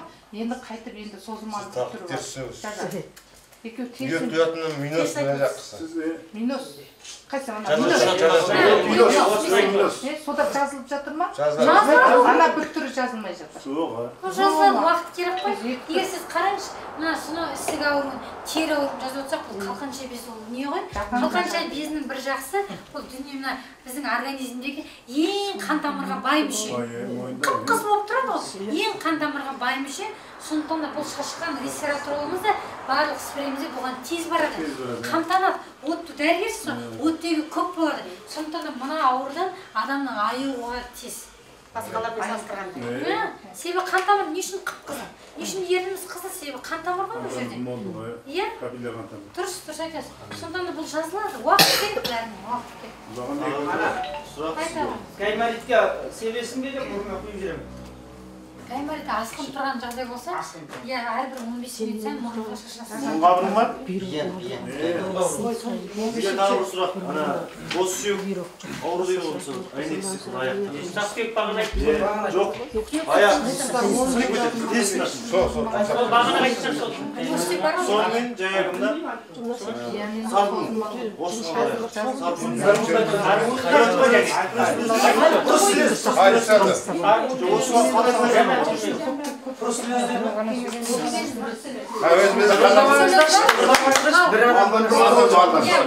малды ұстайтын адамдарда болады ревматизм ғой бізде бруцеллезде. Бицеллин сала ма сіздерде де? Бицеллин салады? Өмір бойы бицеллин жейді. Оны осыны барлығын береміз, ол кетеді. бізде жаңағыда мен айттым мына кіші жүзде бізде күнде мал ұстаймыз ғой біз батыс жақта сиырдан жұғады ғой сиырдан жұғады осы сиырды жаңағы сілекейінен жұғады ғой ол көбіне сиырдың сілекейінен келген кезде буындарды алып түсіп барып уақыт керек бірақ ол сіздер үнсілейді сол аурудан төртеуін бір ақ істеп сиырдың сілекейін төртеуін бір ақ мынау ғана бір ғана қанша уақыт мөлшерін істетіледі сонда жаңағы мөлшер ең төмен болғанда жарым жылдан жоғары не болмаса 10 ай 15 ай солай иә бір жылға тамам себебі олардың өзі 3 ай асқынады да 3 ай басылады 3 ай асқынады 3 ай басылып тұрады сіз ол аурудың бір ем алғанын көру үшін 1 жыл керек олар өздері жаңағы бруцеллез деген олар көктем мен күзде ғана озады ғой жаз бен қыста тыныш қой сондықтан да біз одан бір ем алдығанын көру үшін біз 1 жыл керек 12 айда төртеуін беріп жүріңіз гайморит мынандай ғой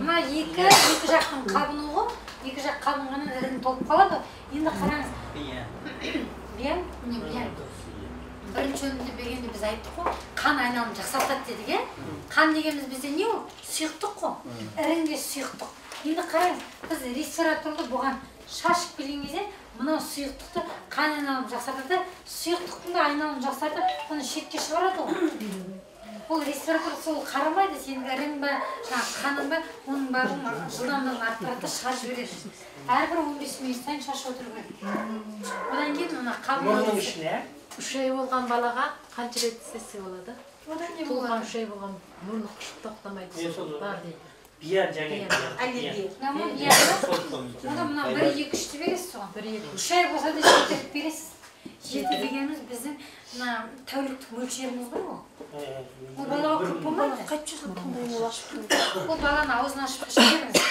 олардың барлығы барады күре тамырға кетеді ғой енді қараңыз қасықпен көтеріңіз көтеріп тұрып шаша салуға болады ғой былай шаша беріңіз біреу асқазанға кетсе екіншісіне кетеді сұрақ тұр мына қан басымнан жығылады бізде қан басымнан жығылған дейміз сіздерде солай қан басым мидан жарылады ғой енді осы адамдар парализ болып қалады бір аяқ бір қолынан бірақ кейін қан басым теңшеп алды менде бір ауылда осыны істеп жатырмын бір ай болды бірақ әлі өзгеріс жоқ бір айда қайсысын деп отырсыз мен ана 1 мен 2-ні істеп жатырмын мынаны қостыңыз ба 3-ті қостым үшеуін қостым ана неменен қостым деп бірақ қан басым анда қан басым ондай жоғары емес бірақ ең жоғары болғаны 150 төмен 80 тұрады екен сонда мен үшеуін істеп жатырмын дұрыс жасата бердім негізі алғашқы өнімде бізде көрінеді мына жақ бұлшықеттерінің сүйектерінің кішкене дұрысталуы сөзінің дұрысталуы түсінікті болуын байқаймыз одан кейін 16 жыл болған ау жығылғалы енді дұрыс енді қараңыз сіз дәрігерсіз ғой енді ол дейтін бағана нерв клеткасы 16 жыл ұйықтамай жатыр да жұмыс жасамайды оны бізге кішкене 16 жылда қайтару үшін бізге де кішкене күш қалып тұр әрине оған 1-1,5 жыл керек қаражаты жетсе қолдана берсін қаражаты жетсе жүрек ауру болсын одан кейін жаңа енді есіме түсті жүрек сіздерде дұрыс айтатын шығар мына жүрегі қан басы көбіне көтерілетін адамдар қаны қойылмаса бізде шунт қоямыз ғой тіреу қоямыз ғой міндетті түрде мынаны сіздер айтыңыз қаражатыңыз жетсеңіз 1 мен 3-те қолдана беріңіз тіпті қаражат болмай жатса бірде өмір бойы қолдану керек өмір бойы бірде тіреу ма шунт тағы қан тамыр ішіне қойған не қан тамыр тосалуы дейміз ғой ананы соған қойып тастайды ғой енді қараңыз сен өмір бойы бірді жасату керек себебі олар не шаман кезде 1 мен 3-те 1 мен 3-те шаман кезде егер тіпті қолданамын десе бірде себебі бұлар бұлар бәрібірде жаңағы өмір бойы қанды сұйылтатын дәріні ішуге мәжбүр бұлар себебі мына тосқауылды қойғанмен де тосқауыл тұр ғой бұл тосқауылды да көмектесеміз мына қанды қою болып кетпеу үшін бұлар өмір бойы дәрігердің қанды сұйылтатын дәрісін ішіп өтеді сонда сіз оған айттыңыз сіз бәрібір сен өмір бойы ішіп өтесің одан айтады 1 мен 3-те ішіп өт бұның бір жақсы ең үлкені саған зиян тимейді ғой дәрігердің. Онда дәрігердің дәрісін ішпей қойды ғой. Иә, дәрігердің дәрісін бізден бас тарта берсін. Дәрігердің дәрісі сенің бауырыңды бұзатын болса, бауырыңды бұзбайды ғой. Одан кейін әйтпесе бұл бір жақсы сен асқазанға бармайды ғой десеңіз, өмір бойы клиентіңіз міне сіздің. Өмір бойы тауар алатын адам. Өмір бойы тауар алатын адам, жаңа онкологиямен ауыратын адам ісікпен бір жарым жыл 2 жылға дейін тауар алатын адамымыз жаңа тер аурулар адамдарымыз, одан кейін не көне біз көп қолданатын балалардың сал ауруы көбіне көп қолданады, рахит, сосын басы үлкен, аяқ кішкентай балалар болады, рахит, қой ауруы дейміз ғой? Қой ауруы дейміз? Мешел. Оларға да соны береді. Бағана қансыз жүргенде мен өзім 1-2-3-ті қатар істеп жүрдім. Сонда сіз жаңа 1 мен 2 деді ғой, сонда 3-ті алып тастайын дегенде? Иә, енді қараңыз, мына 3-ті сіз не үшін аласыз? Оны бүйтіп былай айтайын. Мына бүйректе бар ғой, бүйрек жұмыс жасамай жатқан кезде, оны 3-тің құрамындағы нәруыз белок көбейіп кетеді қанда. Нәруыз көбейген кезде олар ісініп бастайды. Қалай енді бағайсыз? Белок деп айтайын, белок көбейеді ғой. Белок көбейген кезде, мына бүйректегі белок ол жаңағыдай белокты қанға шығара алмайды да, ол адамға ісініп бастайды. Ол зәрісімен шығып бастайды. Егер біз мынаны кішкене берсек, болмайды, 1 мен 2-ні бере көріп алдын ала. Себебі оның құрамында, оның өзінде мына белок көп қой. Сіз егер 1 мен 2-ні берсеңіз, ісуі тез қайтады, мына зәрі шығу тез болады сізде. Нәтижесі тез байқалады. 4 мүлдем істеп кетпеңіз? Жоқ, уақыт керек, қарайсыз ғой жағдайын. Уақытына қараңыз. Сіз әрбір адамды келген кезде, оны Алла тағала солай жеке жаратқанда, біреу 1 айда жақсы болады, біреу 2 айда, біреу тіпті 6 айға көнбей береді. Себебі оның ойлау қабілеті, бауыры, жүрегі, қан айдауы әркімдік әртүрлі ғой. Оны сұрап отыру, үнемі сұрап отыру. Одан кейін көбіне адамдар айтады, бір бастағанда 3 реттен бастаймыз. 7 реттен бастап кетіңіз. Гайморит кезінде, тұмау ауыру кезінде әрбір 15 минут сайын, әрбір 30 минут сайын шаша беріңіздер. 1 мен 3-ті. Әрбір тұмау ауыру кезінде не? Шаша беріңіз. Иммунитет тез көтеріледі. Болдық па сұрақ? Алдыңғы жолы бізде бір мынандай мисал болды. 3 айдың алдында мен шешем туған сіңлісі 70-ге келген кемпір ол кісі. Торлағаныздар. 70-ге келген кемпір, бұл кісі 5 жылдың алдында жүрекке жаңа тіреуді қойғызған. Тіреуді қойғызып, енді бір жүрегі күйіп тоқтамай қойған келген. Екінші докторхана деген үлкен докторхана бәрі біледі. Соған келіп, қайтадан тағы бір тіреу қою керек деді. Бұны 15 күн ішінде қойып болмасақ, қауіпті. Оған шыдамасаңдар, алып кетіңдер. 70 мыңнан ақшаға жетпейді, 10 мың доллар ғой, мысалы, одан да көпті. Ақша қажет кетті. Соны ол кісілер шошып кетті де, соны мен айттым, тоқтаңыз. Мына кісі кәрі адам 70-ге келеді. Мына кісіні әуре қылып, операция қылмаңыздар. Оқыстан операция үстінде кетіп қалу мүмкін деп жатыр да, шошып кетті да, соны жүріңіз. Ол күн докторханадан шығарып, үйіме әкеп, мынаны 1 айлығын мен пұлсы қолыңызға беремін. Шешем туғанның сіңлісі ғой ол кісі. Соны өзімен неме етіп тұрмын ғой анаған, бітті енді, себеп болып қойды. Мына 1 айлығын сатып алыңыз, 2 айлық алыңыз. 1 айлығы 10 доллар. 10 доллар болады ғой, 100 доллар болады. 650 евро мысалы. Осыны бердім дағы, өзім тағы мәшіне тауып, аттандырып қойдым Алтайға, Шіңгілде. Ол кісі барып 2 ай істетті.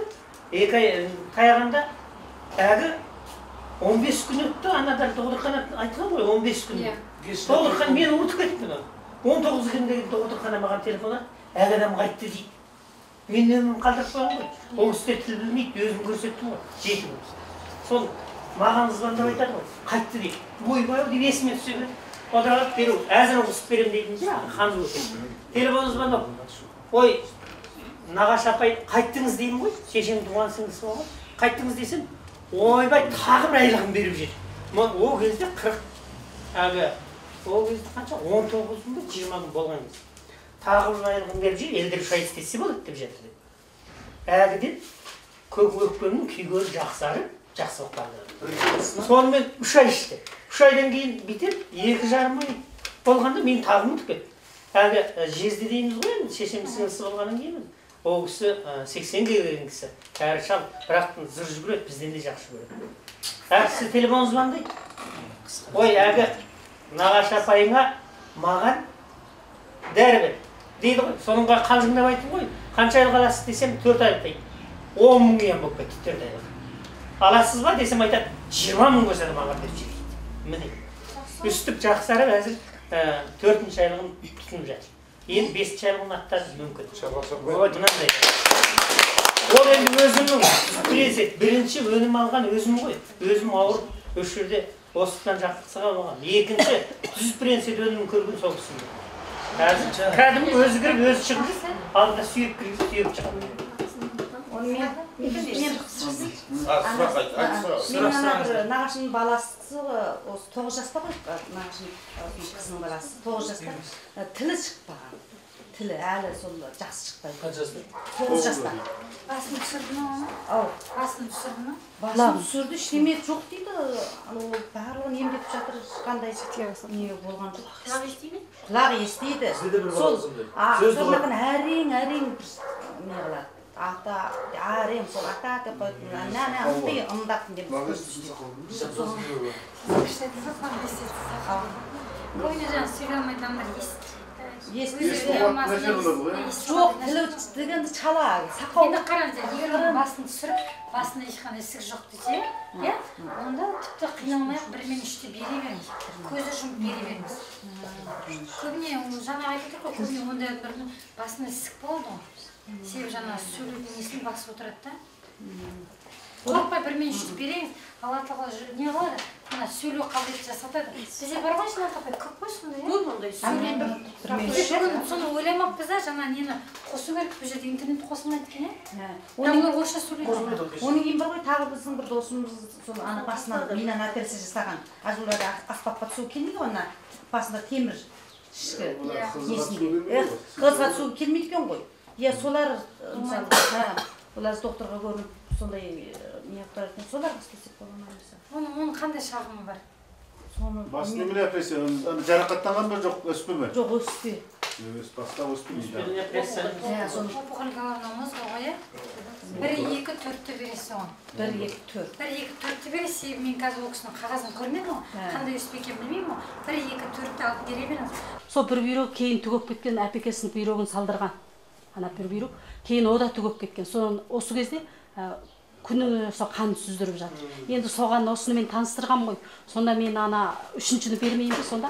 1-2-3-ті бере ме? Ондай адамдар бар ғой, олар білмейді. Оларда аутоиммунитетін ауру бар да, бұл өзінің клеткасын өзі танымайды олар. Қаны. Ол өзінің жаңағы, не үшін ол бүйрегін бүйрегін салып жатыр, өзінің клеткасын өзі танымайды, тіпті әпекесінің бүйрегін салса да, оны бүйректі ысырып шарып жасайды. Мынаның құрамында бізде нәрөз бар ғой, әзірге болмайды. Мүлдем емес, әзірге. Жағдай жасарып болғаннан кейін оның барлығын қосамыз. Мен бір сұрақ қойайын. Мен ғой жүрек ауру, жүрек болғанда доғыр рәсімі маған өлесін дейді. Қыста мен қатты ауырдым. Сонда рентгенге біткен аспапқа түскенде мына жүректегі сол жақ оң жақ дейді ғой, сол жақ неге тек болған дейді ана тамырлар. Енді оң жағында ұсаға ұсақ тамырлар ғой. Ұсақ тамырлар түтелген. Солар бірақ түтелген дейді. Енді қайтып мына жағында да асас бар дейді оң жақта да. Сонда сен енді сөйлеп өстіп отыр, ойнап отыр, өліп қаласың дейді. Сондан кейін тоқтайсың. Көп адам ұйықтап жатып кетіп қалады ғой бізде. Көп адам кетіп қалады. Сөйлеп отырып кетіп қалады. Онда бірақ сол ауырғысын деді ғой. Содан кейін мен соны ести салдым, маған больницаға жатып, мына жүрекке мағындадағы темір немене саламыз ғой. Көпір саламыз, немесе осындай операциялық көреміз деді. Содан кейін мен одан қорқып больницаға бармай қойдым да қыста. Сөйлесіп болсын деп мынаны іздеп жүріп осы дәріні тауып тұрмын да осы дәріні әзір тұтынып жатырмын. 3 ай болды мен тұтынғалы, алдымен бір рет ержеттен 1 айлықтың алып, одан кейін 7 айлықтың алған. 3 ай болдым әзір. Сонда мен ана 4 бірақ тұтынып жатырмын. Мен сол маған сонда зиян ба? Зиян болмайды. Қанша жасыңыз қазір? Мен әзір 58-ге келдім. 58-сіз ба? Сіз қараңыз, жүректен басқа сіздің буыныңызда, бүйрегіңізде, асқазаныңызда сау жүріп тұр ғой бәрі. Бірақ ұсақ түйек ауырдан бірақ жазып кетті әзір өзім байқасам. Қараңыз, енді осының 4-еуін сіз қолдана берсеңіз ғой, себебі сіз осы жасқа келген кезде әрбір мүшеңіз ескіреді ғой. Ол өзінің жұмысын баяулатады, қан айналымды баяулатады. Сондықтан бұл сізге оң әсер бермесе, теріс әсер бермейді. Сондықтан 4-еуін тоқтатпай іше берейін бе? Іше беріңіз. Сізге мүлдем керек.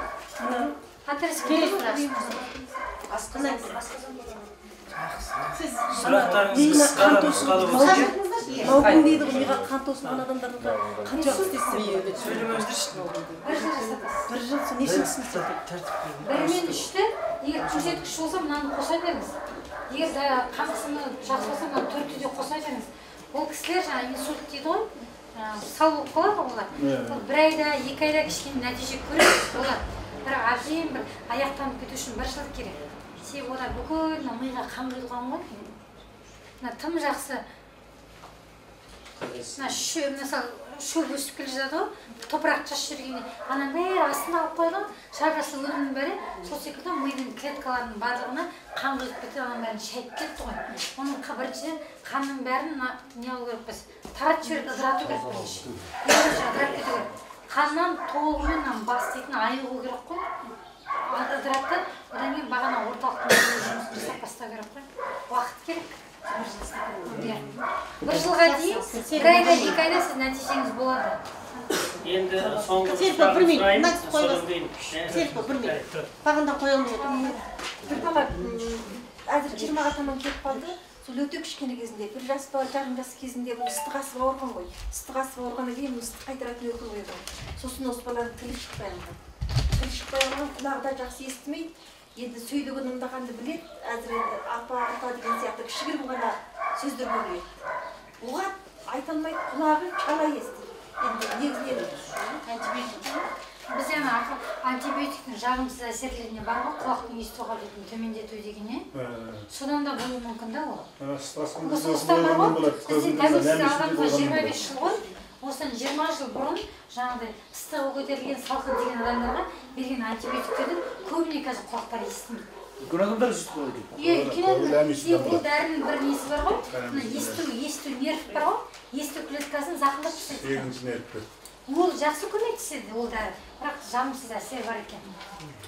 Жасау керек, оны қарау керек. Бірмен іште беріп көру керек. Бір негізі нерв клеткасын жақсартады ғой. Сосын бір сіздегі жағдай еткененші. Жаңағыдай мен больницада бар ғой. Тыныш табыңыздаршы. Қалың елде бар ғой. Қалың елде. Қазір мен болып кетем. Қалың елде мынандай осы ойымды айтып жатқаныңызда бір кісі 60-та таяп қалған кісі айтып, қызым сен сөзіңді бөлейін, мен шықсам бола ма сахнаға дейді. Жарайды аға шығыңыз деді. Мен қазір 60-тамын дейді. 55 жыл бұрын дейді. 5 жасымда дейді. Не себептен екенін білмеймін, аяғым салдалып қалды дейді. Жүре алмаймын дейді. Соны балдардың бәрі доп теуіп жатса, мен жатып мына қойдым дейді. Ыстық күннен кейін есімде 60 жыл бұрын ғой. Сосын бір көрші ауылдан көз ашық кемпірді алып келді да, емдейтін адамдар ғой. Сол кезде күнделікті қара жүзімді алатқанда кептіреді екен. Ана аяғының үстіне қояды екен да, жаңағы сіз. Одан кейін жүзімді. Иә. Алады екен, сыртын матамен, мәрлімен орайды екен. Қанша күн өткен білмеймін, өтірік айтпаймын. Бірде таң алдында аяғым қатты ауырып жатыр дейді. Бірнеше уақытта аяғым сезбеген дейді. Аяғым ауырды. Сол кезде кемпір қарады да, аяғым ауырды ма дейді. Қатты ауырып жатыр әже деді. Онда енді сен аяғыма тұрасың, мен кеттім үйіме деп айтты дейді. Сосын айтады, сенің мына айтып тұрған ресвератролыңды дейді. Бұл мына нерв клеткасына әсер етеді дегенді 55 жыл бұрын қазақтар білген дейді. Мен содан тұрған адаммы дейді. Мен айтқан кезде ол кісіні танымаймын. Біздің Ақтауда ғой, сонымен аяғым тұрып кетті. Аяғым сол кезде тұрды, біртіндеп шешем қолынан ұстап жүріп кеттім. Қазір немерем бар, шөберем бар, үлкен жаңа ата болып отырмын дейді. Сол кезде респиратордың қара жүзімін дейді.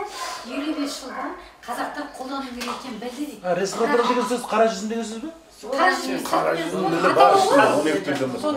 ғой, адам деген атауы сияқты, бірақ мен Гүлшаттым да оның ішінде. Сондай сияқты бұның, атауы бұл. Сонда мынаны айтты, мына жүзімді олар Америка алып, құтыға салып, біздің қазақтарға қайда келіп отыр да? Ширек ғасыр бұрын, жарты ғасыр бұрын бұны біздің халық білген екен. Сол кісіні мен таспаға да бас жасап алдым да, соны айтқаны қатты ұнады. Сол кезде мен ойланып қалдым өзімен. 50 жыл бұрын сол кезде соны білген екен дейді. Ол менің жерлесім әлі күнге бар, әкемнің құрдасы да. Сол кезде қараңызшы. Сонда мен не айтпағым? Бұл өнімді біз біледі екенбіз ғой бұрыннан. 50 жылдан кейін соны құтыға салып, әдемі қылып маудыр әкеміз әкелді да бізге. Соны біз енді айтып жатырмыз. На самом деле біз данышпан халықтың ұрпағымыз ғой. Соны білгенбіз. Біз енді әттең кішкене оқымай, еріншектігіміз бар ғой кейде. Тәжірибе жасап олай кішкене оқысақ біз әкелермен. Сонымен соны бір оқиғаны айтқым келеді. Жаңағы сұрап шығайын енді. Мынандай бір баладар бар ғой, тұрма оттегі жетіспейтін сіресіп қалған немесе сал болып қалған осы балаларға қайту керек. Туға қалғаннан сонда. Жаңағы айтқанмен ол жаңағынағы дәрден болғандықын айтты. Осыны тума болғандықын бір айтып берсеңіз. Сал ғой. Сал болып қалған. Бұл қарашы, салдың барлығы басқа, жүрекке, бұлшықетке қатысының барлығын бірінші өнімде бере беріңіз. Ол қарамайды, сіз туған ба, жүрек пайдаланған ба, оны мидан жасарып бастайды да. Бір 12 ай тынбай беріңіз.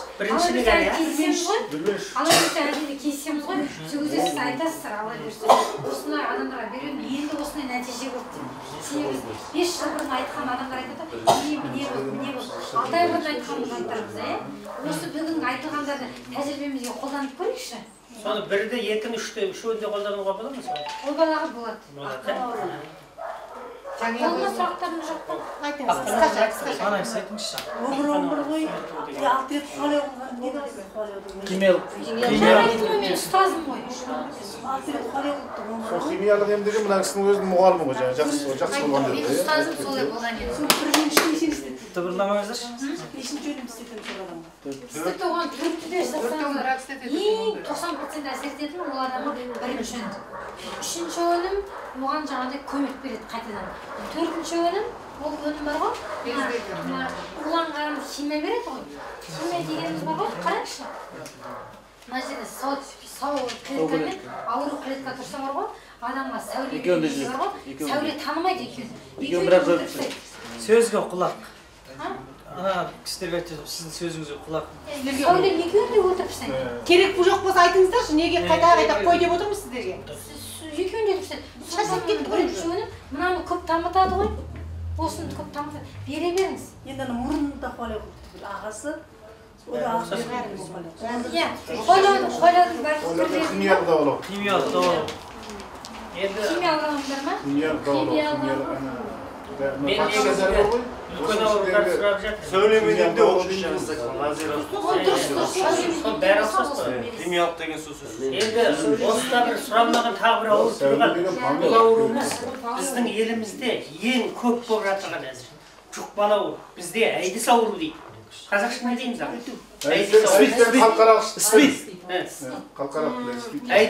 Әйдіс сіздер білесіз. Осы ауруды қайтып болады. Осы сұрамақ. Бола ма, себебі деп сұрайын. Ол адамның бұл аурудың егер бар ғой, әріптерін алып, әрбір бас әрпін алып ашып қалсақ, адамның иммунитет тапшылық ауру деп аталады ғой. Себебі иммунитет төмен адамда ғана болады. Біздің спрейдің барлығын бере береді. Ол бүгін ертең жазылады деп өтірік айтпаймын бізде. Бірақ төртеуінде ол иммунитетті көтереді. Бұл аурудың өзі әдіс деген жетіс деп атамыз біз. Жүрек пайда болған иммунитеттің тапшылық ауруы. Иммунитет мүлдем нөлге келген кезде ол ауру пайда болады. Сіз көрдіңіз бе өзіңіз? Неде бар, нәтиже Өзбекстанда бар. Монғолияда бар. Сонге Россияда жеткеніз бе? Россияда шықты. Қазақстанда да естіген. Қазақстанда бар, бірақ біз қазақтар ол ауру бізде кішкене ұят саналады ғой. Оны келіп сахнаға бізге келіп айтпайды. Біз ана 30-тен шыққан сөз 30 рулар елге тарайды деп біз бірімізге айтамыз ғой, анан күйеуі, анан кем, мынан күйеуі. Ол бізде де алып атқан шығар, енді бір алла біледі. Бірақ оны бізге келіп айтқан жоқ. Монғолияда жасады. Монғолияда мына жаңағы аурумен гепатит көп екен. Себебі олар лас қалды. Лас болғаннан кейін дамиды, иммунитет төмен болады. Дұрыс тамақтанбайды. Экономикасы төмен болған дұрыс тамақтанбайды ғой, иммунитет төмен. Бұл жағдай біздің Монғолияда жасады нәтиже көп осы аурулар. Және де біз өз бауырларға істетпей, өспені одан ары өсіріп етеді деп істетпей жатырмыз ғой. Сол қатерліске. Неге істетпейсіздер? Істету керек қой. Одан ары өсіріп енді қараңыз, мына егер бар ғой, сіздер Қытай тілінде де қараңыз. Мына ағака сіз маған көмегіңіз керек. Мына үшінші өнімнің құрамында бар ғой, рибонуклеин деген қышқыл бар. Ол тек қана витамин ғана, дәрумен ғана тұрмайды, рибонуклеин деген қышқыл бар. Сол бар ғой, именно сол қышқыл мына өспенің клеткаларын кедергі сәйкес өсуіне жойып және сол дамыған жеріне тоқтатады. Жалғасты өспеді. 4 дәрежесі бар деп айтамыз ғой. Егер ол 3-ші дәрежесінде тұрса, сол 3-ші дәрежеде көп уақыт тұрады адам. Бүгін ертең өледі деген атамыз не үшін өлмей қалды? Себебі 3-ші дәрежеде көп тұрып қалды ғой. Бүгін өледі деген жаңа ұстазым неге қайтпай қалды? Себебі 4-ші дәрежеде көп тұрып қалды. Сол кезде кедергі жасап тұрады да қалады. Сондықтан бере беріңіз. Бұл баяғы 20-25 жыл бұрынғы витамин емес. Біздің де дәріханамызда бір дәрі витаминдер бар, дәрумендер. Оны ішсек өспей ауру асып кетеді.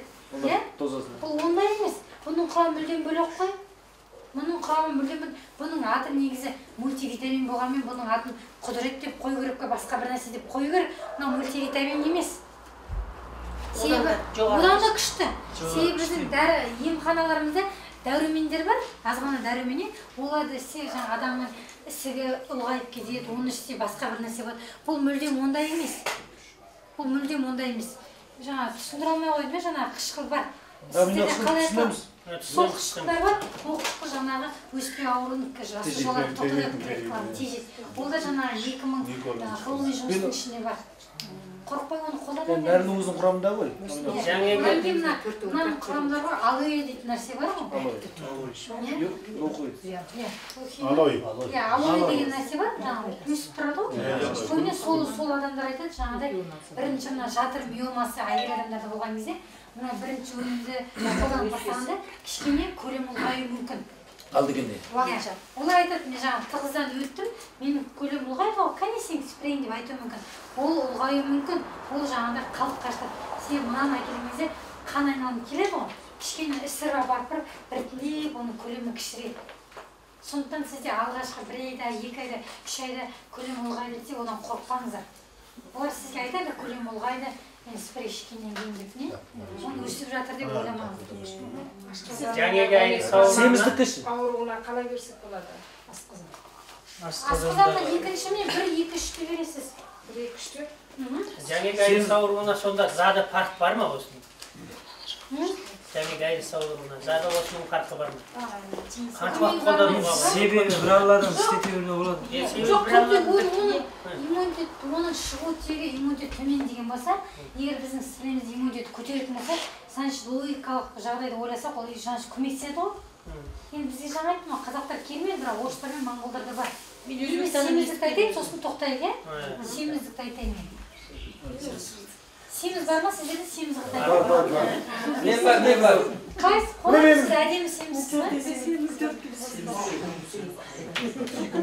Семізге қалай байлан керек соны? Толық адам қашта, сіз семіз. 17 миллион қазақтан тұлыс жесің ме екен, әдемі семіз. Енді толық адам болғанда ғой, көбіне біз толық адамдар айтамыз, сен аузыңды тый, аузыңды тый, не? Ол байғысы тамақтан, ауқаттан айырамыз. Негізі семіздіктің 3 несі бар. 3 себебі бар. Оның әртүрлі спрей береміз. Жаңағы келсек бірінші, мына екі қазақ бір-бірін түсінбейтін қызық жадек болды. Бірінші семіздік, бұл ең бірінші адам толық келеді, жаңа тамақтан. Дұрыс ол, тамақтан семірген күнде, іші көбейген кезде, оны энергия айналдыра алмайды. Бұл да 1 мен 3-ті жасатамыз. Бұл цифрға түсінеміз ғой, 1 мен 3-ті жасатамыз, күнде 2 литр су ішеміз. Мына жылы суды аламыз, таңертең күнделікті ашық қарынға жылы су, кішкене ыстықта суға, слим бар ғой, 2-ні аламыз да, 3-4 тамшы тамызамыз, ыстық суға, кішкене ыстықта. Сіздің қытайлардың бұл негізі әдісі ғой, ыстық суды ішуге, ыстық суды аламыз да, мына екінші нені тамшыны тамызамыз, 3-4 тамшы, оны бір немен ішіп қоямыз. Стакан. Бір стаканы толығымен ішеміз. Сөйтіп асқазан шегіз жолдарын тазартып, толығымен ол мына асқазан шегіз жолдар тазарғаннан ол адам тамақтан арып тастайды. Екінші толық семіру, ол көбіне, ол жаңағы йод жетіспейтін адамдарда болады. Бағана суретін салдым ғой, йод жетіспейтін адамдар, олар толық болады. Ол адамға қанша мына өнімді, екінші өнімді берсеңіздер де, ол адам арықтамайды. Ол адам арықтамайды. Біз толық адамға, ана сіз атыңыз кім?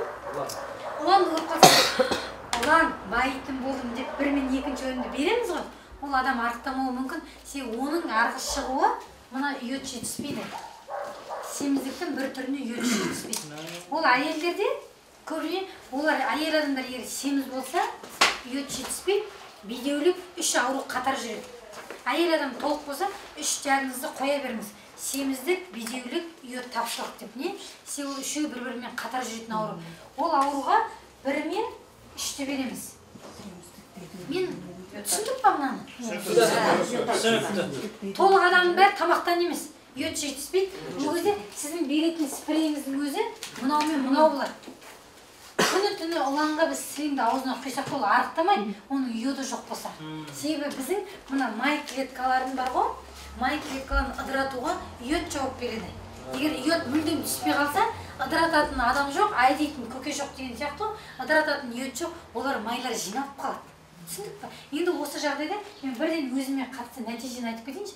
Менің Айгүл Тұрғанбайынан білесіз ғой? Менің қатарлас бала әйел ауруын емдейтін дәрігерім бар. 13 жылдан бері бала көтере алмай жүр. Толық. Сосын мен компанияға ана кісіні көрдім де, о байытын болдым дедім де, 1 мен 2-ні бере берем, түк арықтамайды. Ұшат, мен оразада ұстаймын, 1 мен 2-ні шашам арықтамайын деді. Сосын отырды, сен неге арықтамайсың? Қойшы, үйіңде көп тамақ жейсің деп мен ұрсып қоямын. Одан кейін біз айтты, сен қаныңды тапсыршы. Сен мына йодыңды көрейік. Бар ма жоқ? Сөйтіп қараса, йоды тапшы болып шықты. Сол кезде мен айттым, о, сен мына 2-ші ойын тоқтат дедім. 1 мен 3-ті берген кезде 28 килограммға арықтады. Қазір баласы бар. Апрель, май, июнь, июль, август. 3,5 айлық баласы бар. Біріне 3-ке дақтайды көргенде, егер мен жаңа нешін айтып отырмын, бүкіл спорды бірге бермейді, өзінің диагнозын қарап аламын, сонда нәтиже көбейді демей ғой. Ол кісі 28 килограмм арықтады, 3,5 айлық маңдай тоқсыда етіп алды. Үйінде отыр.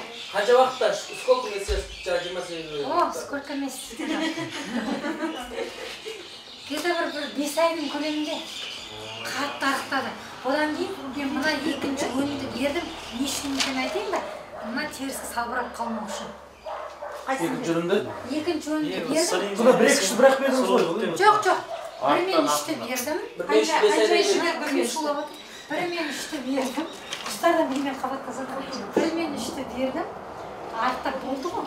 Кішкен терісі босаңсып бастады. Қанша босаңсып бастады ол? Ол бала көтерілімге дейін ішті 8-9 айға дейін. Енді мен мына 2-ші өнімді қостым. Тек қана бір мақсатта терісін қатайту мақсатында. Мынаны түсіндік па? Түсіндік. Енді 3-ші семіздік бар. Бұл гормон дұрыс еместіктен семіз. Бұл көбіне әйел адамдар босанғаннан кейін. Оған да қанша 2-ні берсек те ол адамдар арықтамайды. Оларға қанша 3-ті берсек те арықтамайды. Оның несі 1 мен 4 қой. Біз бағана айттық қой, 4 деген гормонды дұрыстайды деп айттық па? Енді қараңыз, 1 мен 4-ті маған берсеңіз, мынау сапты болып шыға келеді. Балалы болғаннан кейін семірген адамның гормон... Балалы болғаннан кейін, ер адамдарда көбіне қолғасты безіне отар сатқаннан кейін, гормон бұзылады.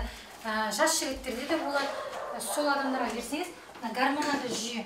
Одан кейін жатырын толығымен алып тастаған әйел адамдар болады. Толығымен әйел адамға тән мүшелердің барлығын алып тастайды ғой. Сол кезде олар семіріп бастайды. Себебі оларда гормон дұрыс емес қой. Сол мынандай толық 3 адам көрсеңіз, оның әрқайсының себебі бір басқаша, беретін спрейіміз де басқаша. Сол нәтижеміз барлығында бір бар. Бірді қосамыз.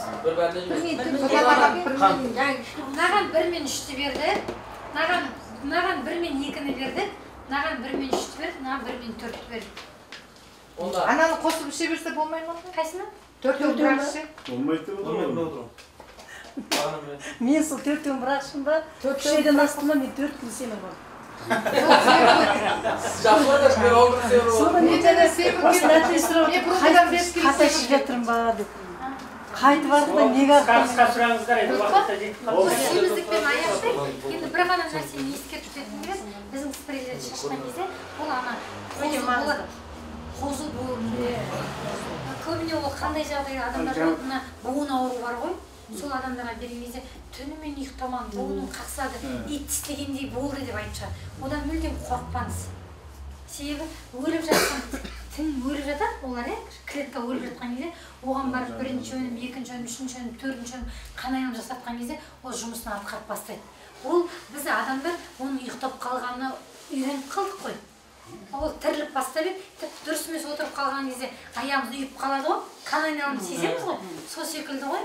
Бәрін ішкен кезде кішкене алғашқы бір айдың көлемінде қайта күшею болуы мүмкін.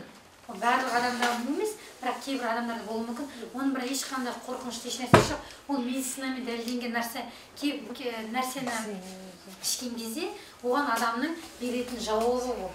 Одан ешқандай қорықпаңыздар. Сіздерге сәттілік. Келесі кездескенше.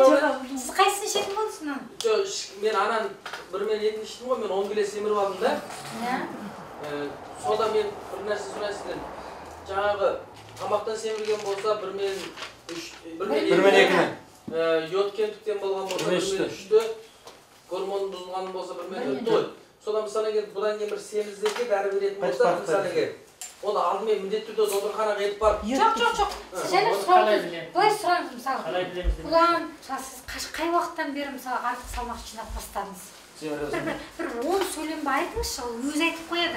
Аға біз айтамыз ғой, дәрігер біздің жұмысымыз оңай адамды сөйлетсеңіз, ол бүкіл диагнозын өзі ақ қояды. Сіз жайлап сұрап отырыңыз. Сіз қанша жерден қойыңыз? Сұрақ қойыңыз мысалы. Неден кейін бір айтады, ота жасатып еді, бір айтады, асқазанның ота жасатқан. Асқазанның ота дей ма, операцияны? Операция. Асқазанның операция жасатқан. Мынау болады асқазан операция.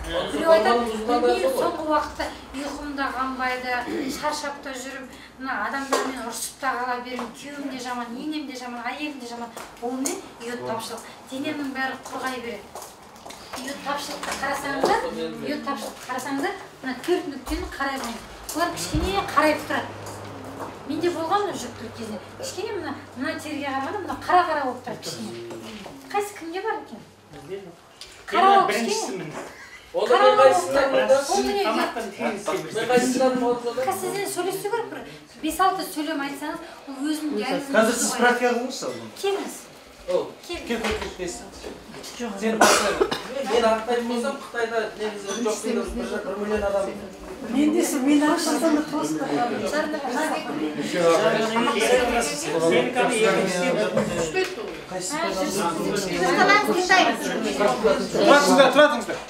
қашан қандай салмағыңыз? 2008 жылдан мен сақшы болып жүрген кезде 70 қанша килограмм, құрсау жоқ. Ол кезде ондай бұлшық ет болады. Кейін ол кезде үйрендіңіз бе? Содан кейін ол кезде бір күнде 10 километр жүгіру бар болады. Хал машина тоқтады. Негізі әрекет аз да. Ата-анаңызда бұндай бар ма? Тоқтау ма кішкене олар? Бар, бірақ шешемдіктерінде ісік семіздік бар, бірақ ісік өңше емес. Дәшемде бірақ тоқ.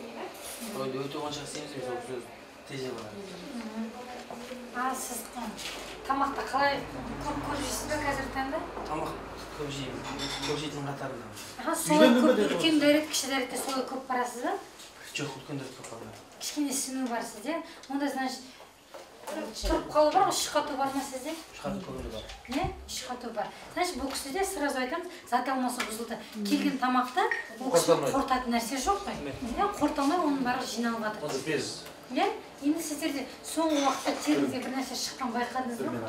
Жоқ, ондай нәрсе беталды шықпайды. Соңғы уақытта бір кішкене қара дақтар еш нәрсе байқамадыңыз ба? Жоқ. Қазіргі ондай байқамадыңыз. Соңғы уақытта қанша кезде салмақты көп жинағаныңыз?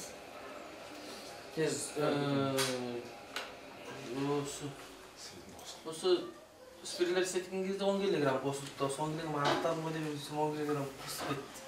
Ал оның алдында бір жарты жылдан артық болған уақытта бір 20-дан 30 килограммдай неден байланыстырасыз? Білмеймін, ештеңе жоқ. Қанша тексердіңіз ба сіз? Жоқ. Йод тексеріп көрмедіңіз? Шаршау көп болған сізде?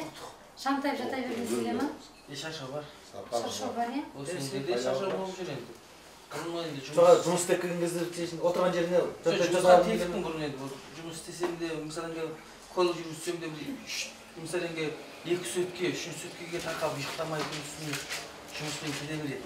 Бір шаршадым демеймін да. Барғаннан кейін, Наташа қой, ашық қарынға гормон тапсырып көре қойсын. Т3 пен Т4-ті тапсырып көре қойсын, солай сразу белгілі болады. Сізде неге зат алмасы бөлінген? Бізде тисан тисі дейді ғой, соны тексертесің ба? Тисан тисі тексеріп, одан кейін екіні сізге бәрібір керек. Себебі сізде жаңа келген тамақты қорытпағаннан кейін, ол асқазан ішек жолдарының бәрі бөлінген, ол немен қауіпті ертең мына ұлы дәрі шықпағаннан кейін бар ғой, ол теріге өзінің уын бөліп бастайды ғой. Үйде қара-қара қақтар отырсын. Иә. Олар шығып бастайды. Осы төрт түрлерінің ішінде қайсы қымбат, қайсы арзан? Қандай мағынада? Жоқ, мынаның төртінің бағасы опық ұқсас па деймін ғой? Жоқ, мынау қымбат қой, жасыл өнім. Селим ең қымбат, иә? Ол $10 қымбат. Бұлар 25 болса, бұл 35. Егер бірақ біз үлкен корзинка деймін сіздер неге? Үлкен корзин алған кезде оның барлығы тепе-тең болып шығады. Сіз барғаннан кейін хат тапсырасыз. Бірақ сізге 1 мен 2 рет күніне 2 литр су ішіңіз, ашқаныңа жанағын жасау керек. 4 литр су ішесіз? Жоқ, 2 литр ішіңіз. 4 литр сіз сынып кетесіз бүйрегіңіз. 4 литр ішесіз.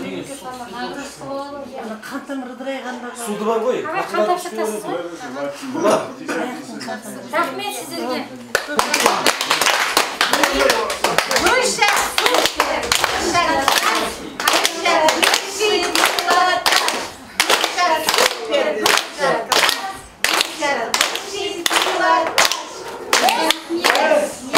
Біздің Гүлшат қандай?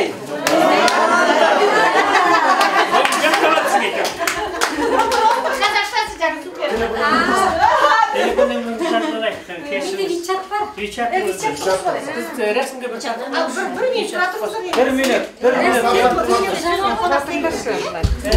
Рахмет ұшта, адам сияқты рахмет Отырыңыздар. алтындай уақытыңды бөліп, қанша біліміңді шын жүрегіңмен беріп, енді өте керемет білім алдыңыздар деп ойлаймын. Өте керемет білім алдыңыздар, ерекше білім алдыңыздар. Өзгеше, өйткені Гүлшаттың бұл неде тәжірибесі бірінші күннен бәріміз бірге жүрміз. Тәжірибесінің несі тереңдігі өте зор. Сондықтан да саған шын жүрегімден рахмет. Бұлар білемін, сен Бодо Шеферді жақсы көресің. Бұл өте жақсы көретін несі, ұстазы, мына кітап осы бәрімізге ұстаз. Бодо Шефер деген бұл неміс несі жаңағы. Сол кісінің несі қалай миллионер, миллиардер кісі. Сол кісінің өзінің историясын жазған кітаптары қалай табысқа жетуге болады. Сол енді миллиардер бұл, Бодо Шефер жол берсін саған.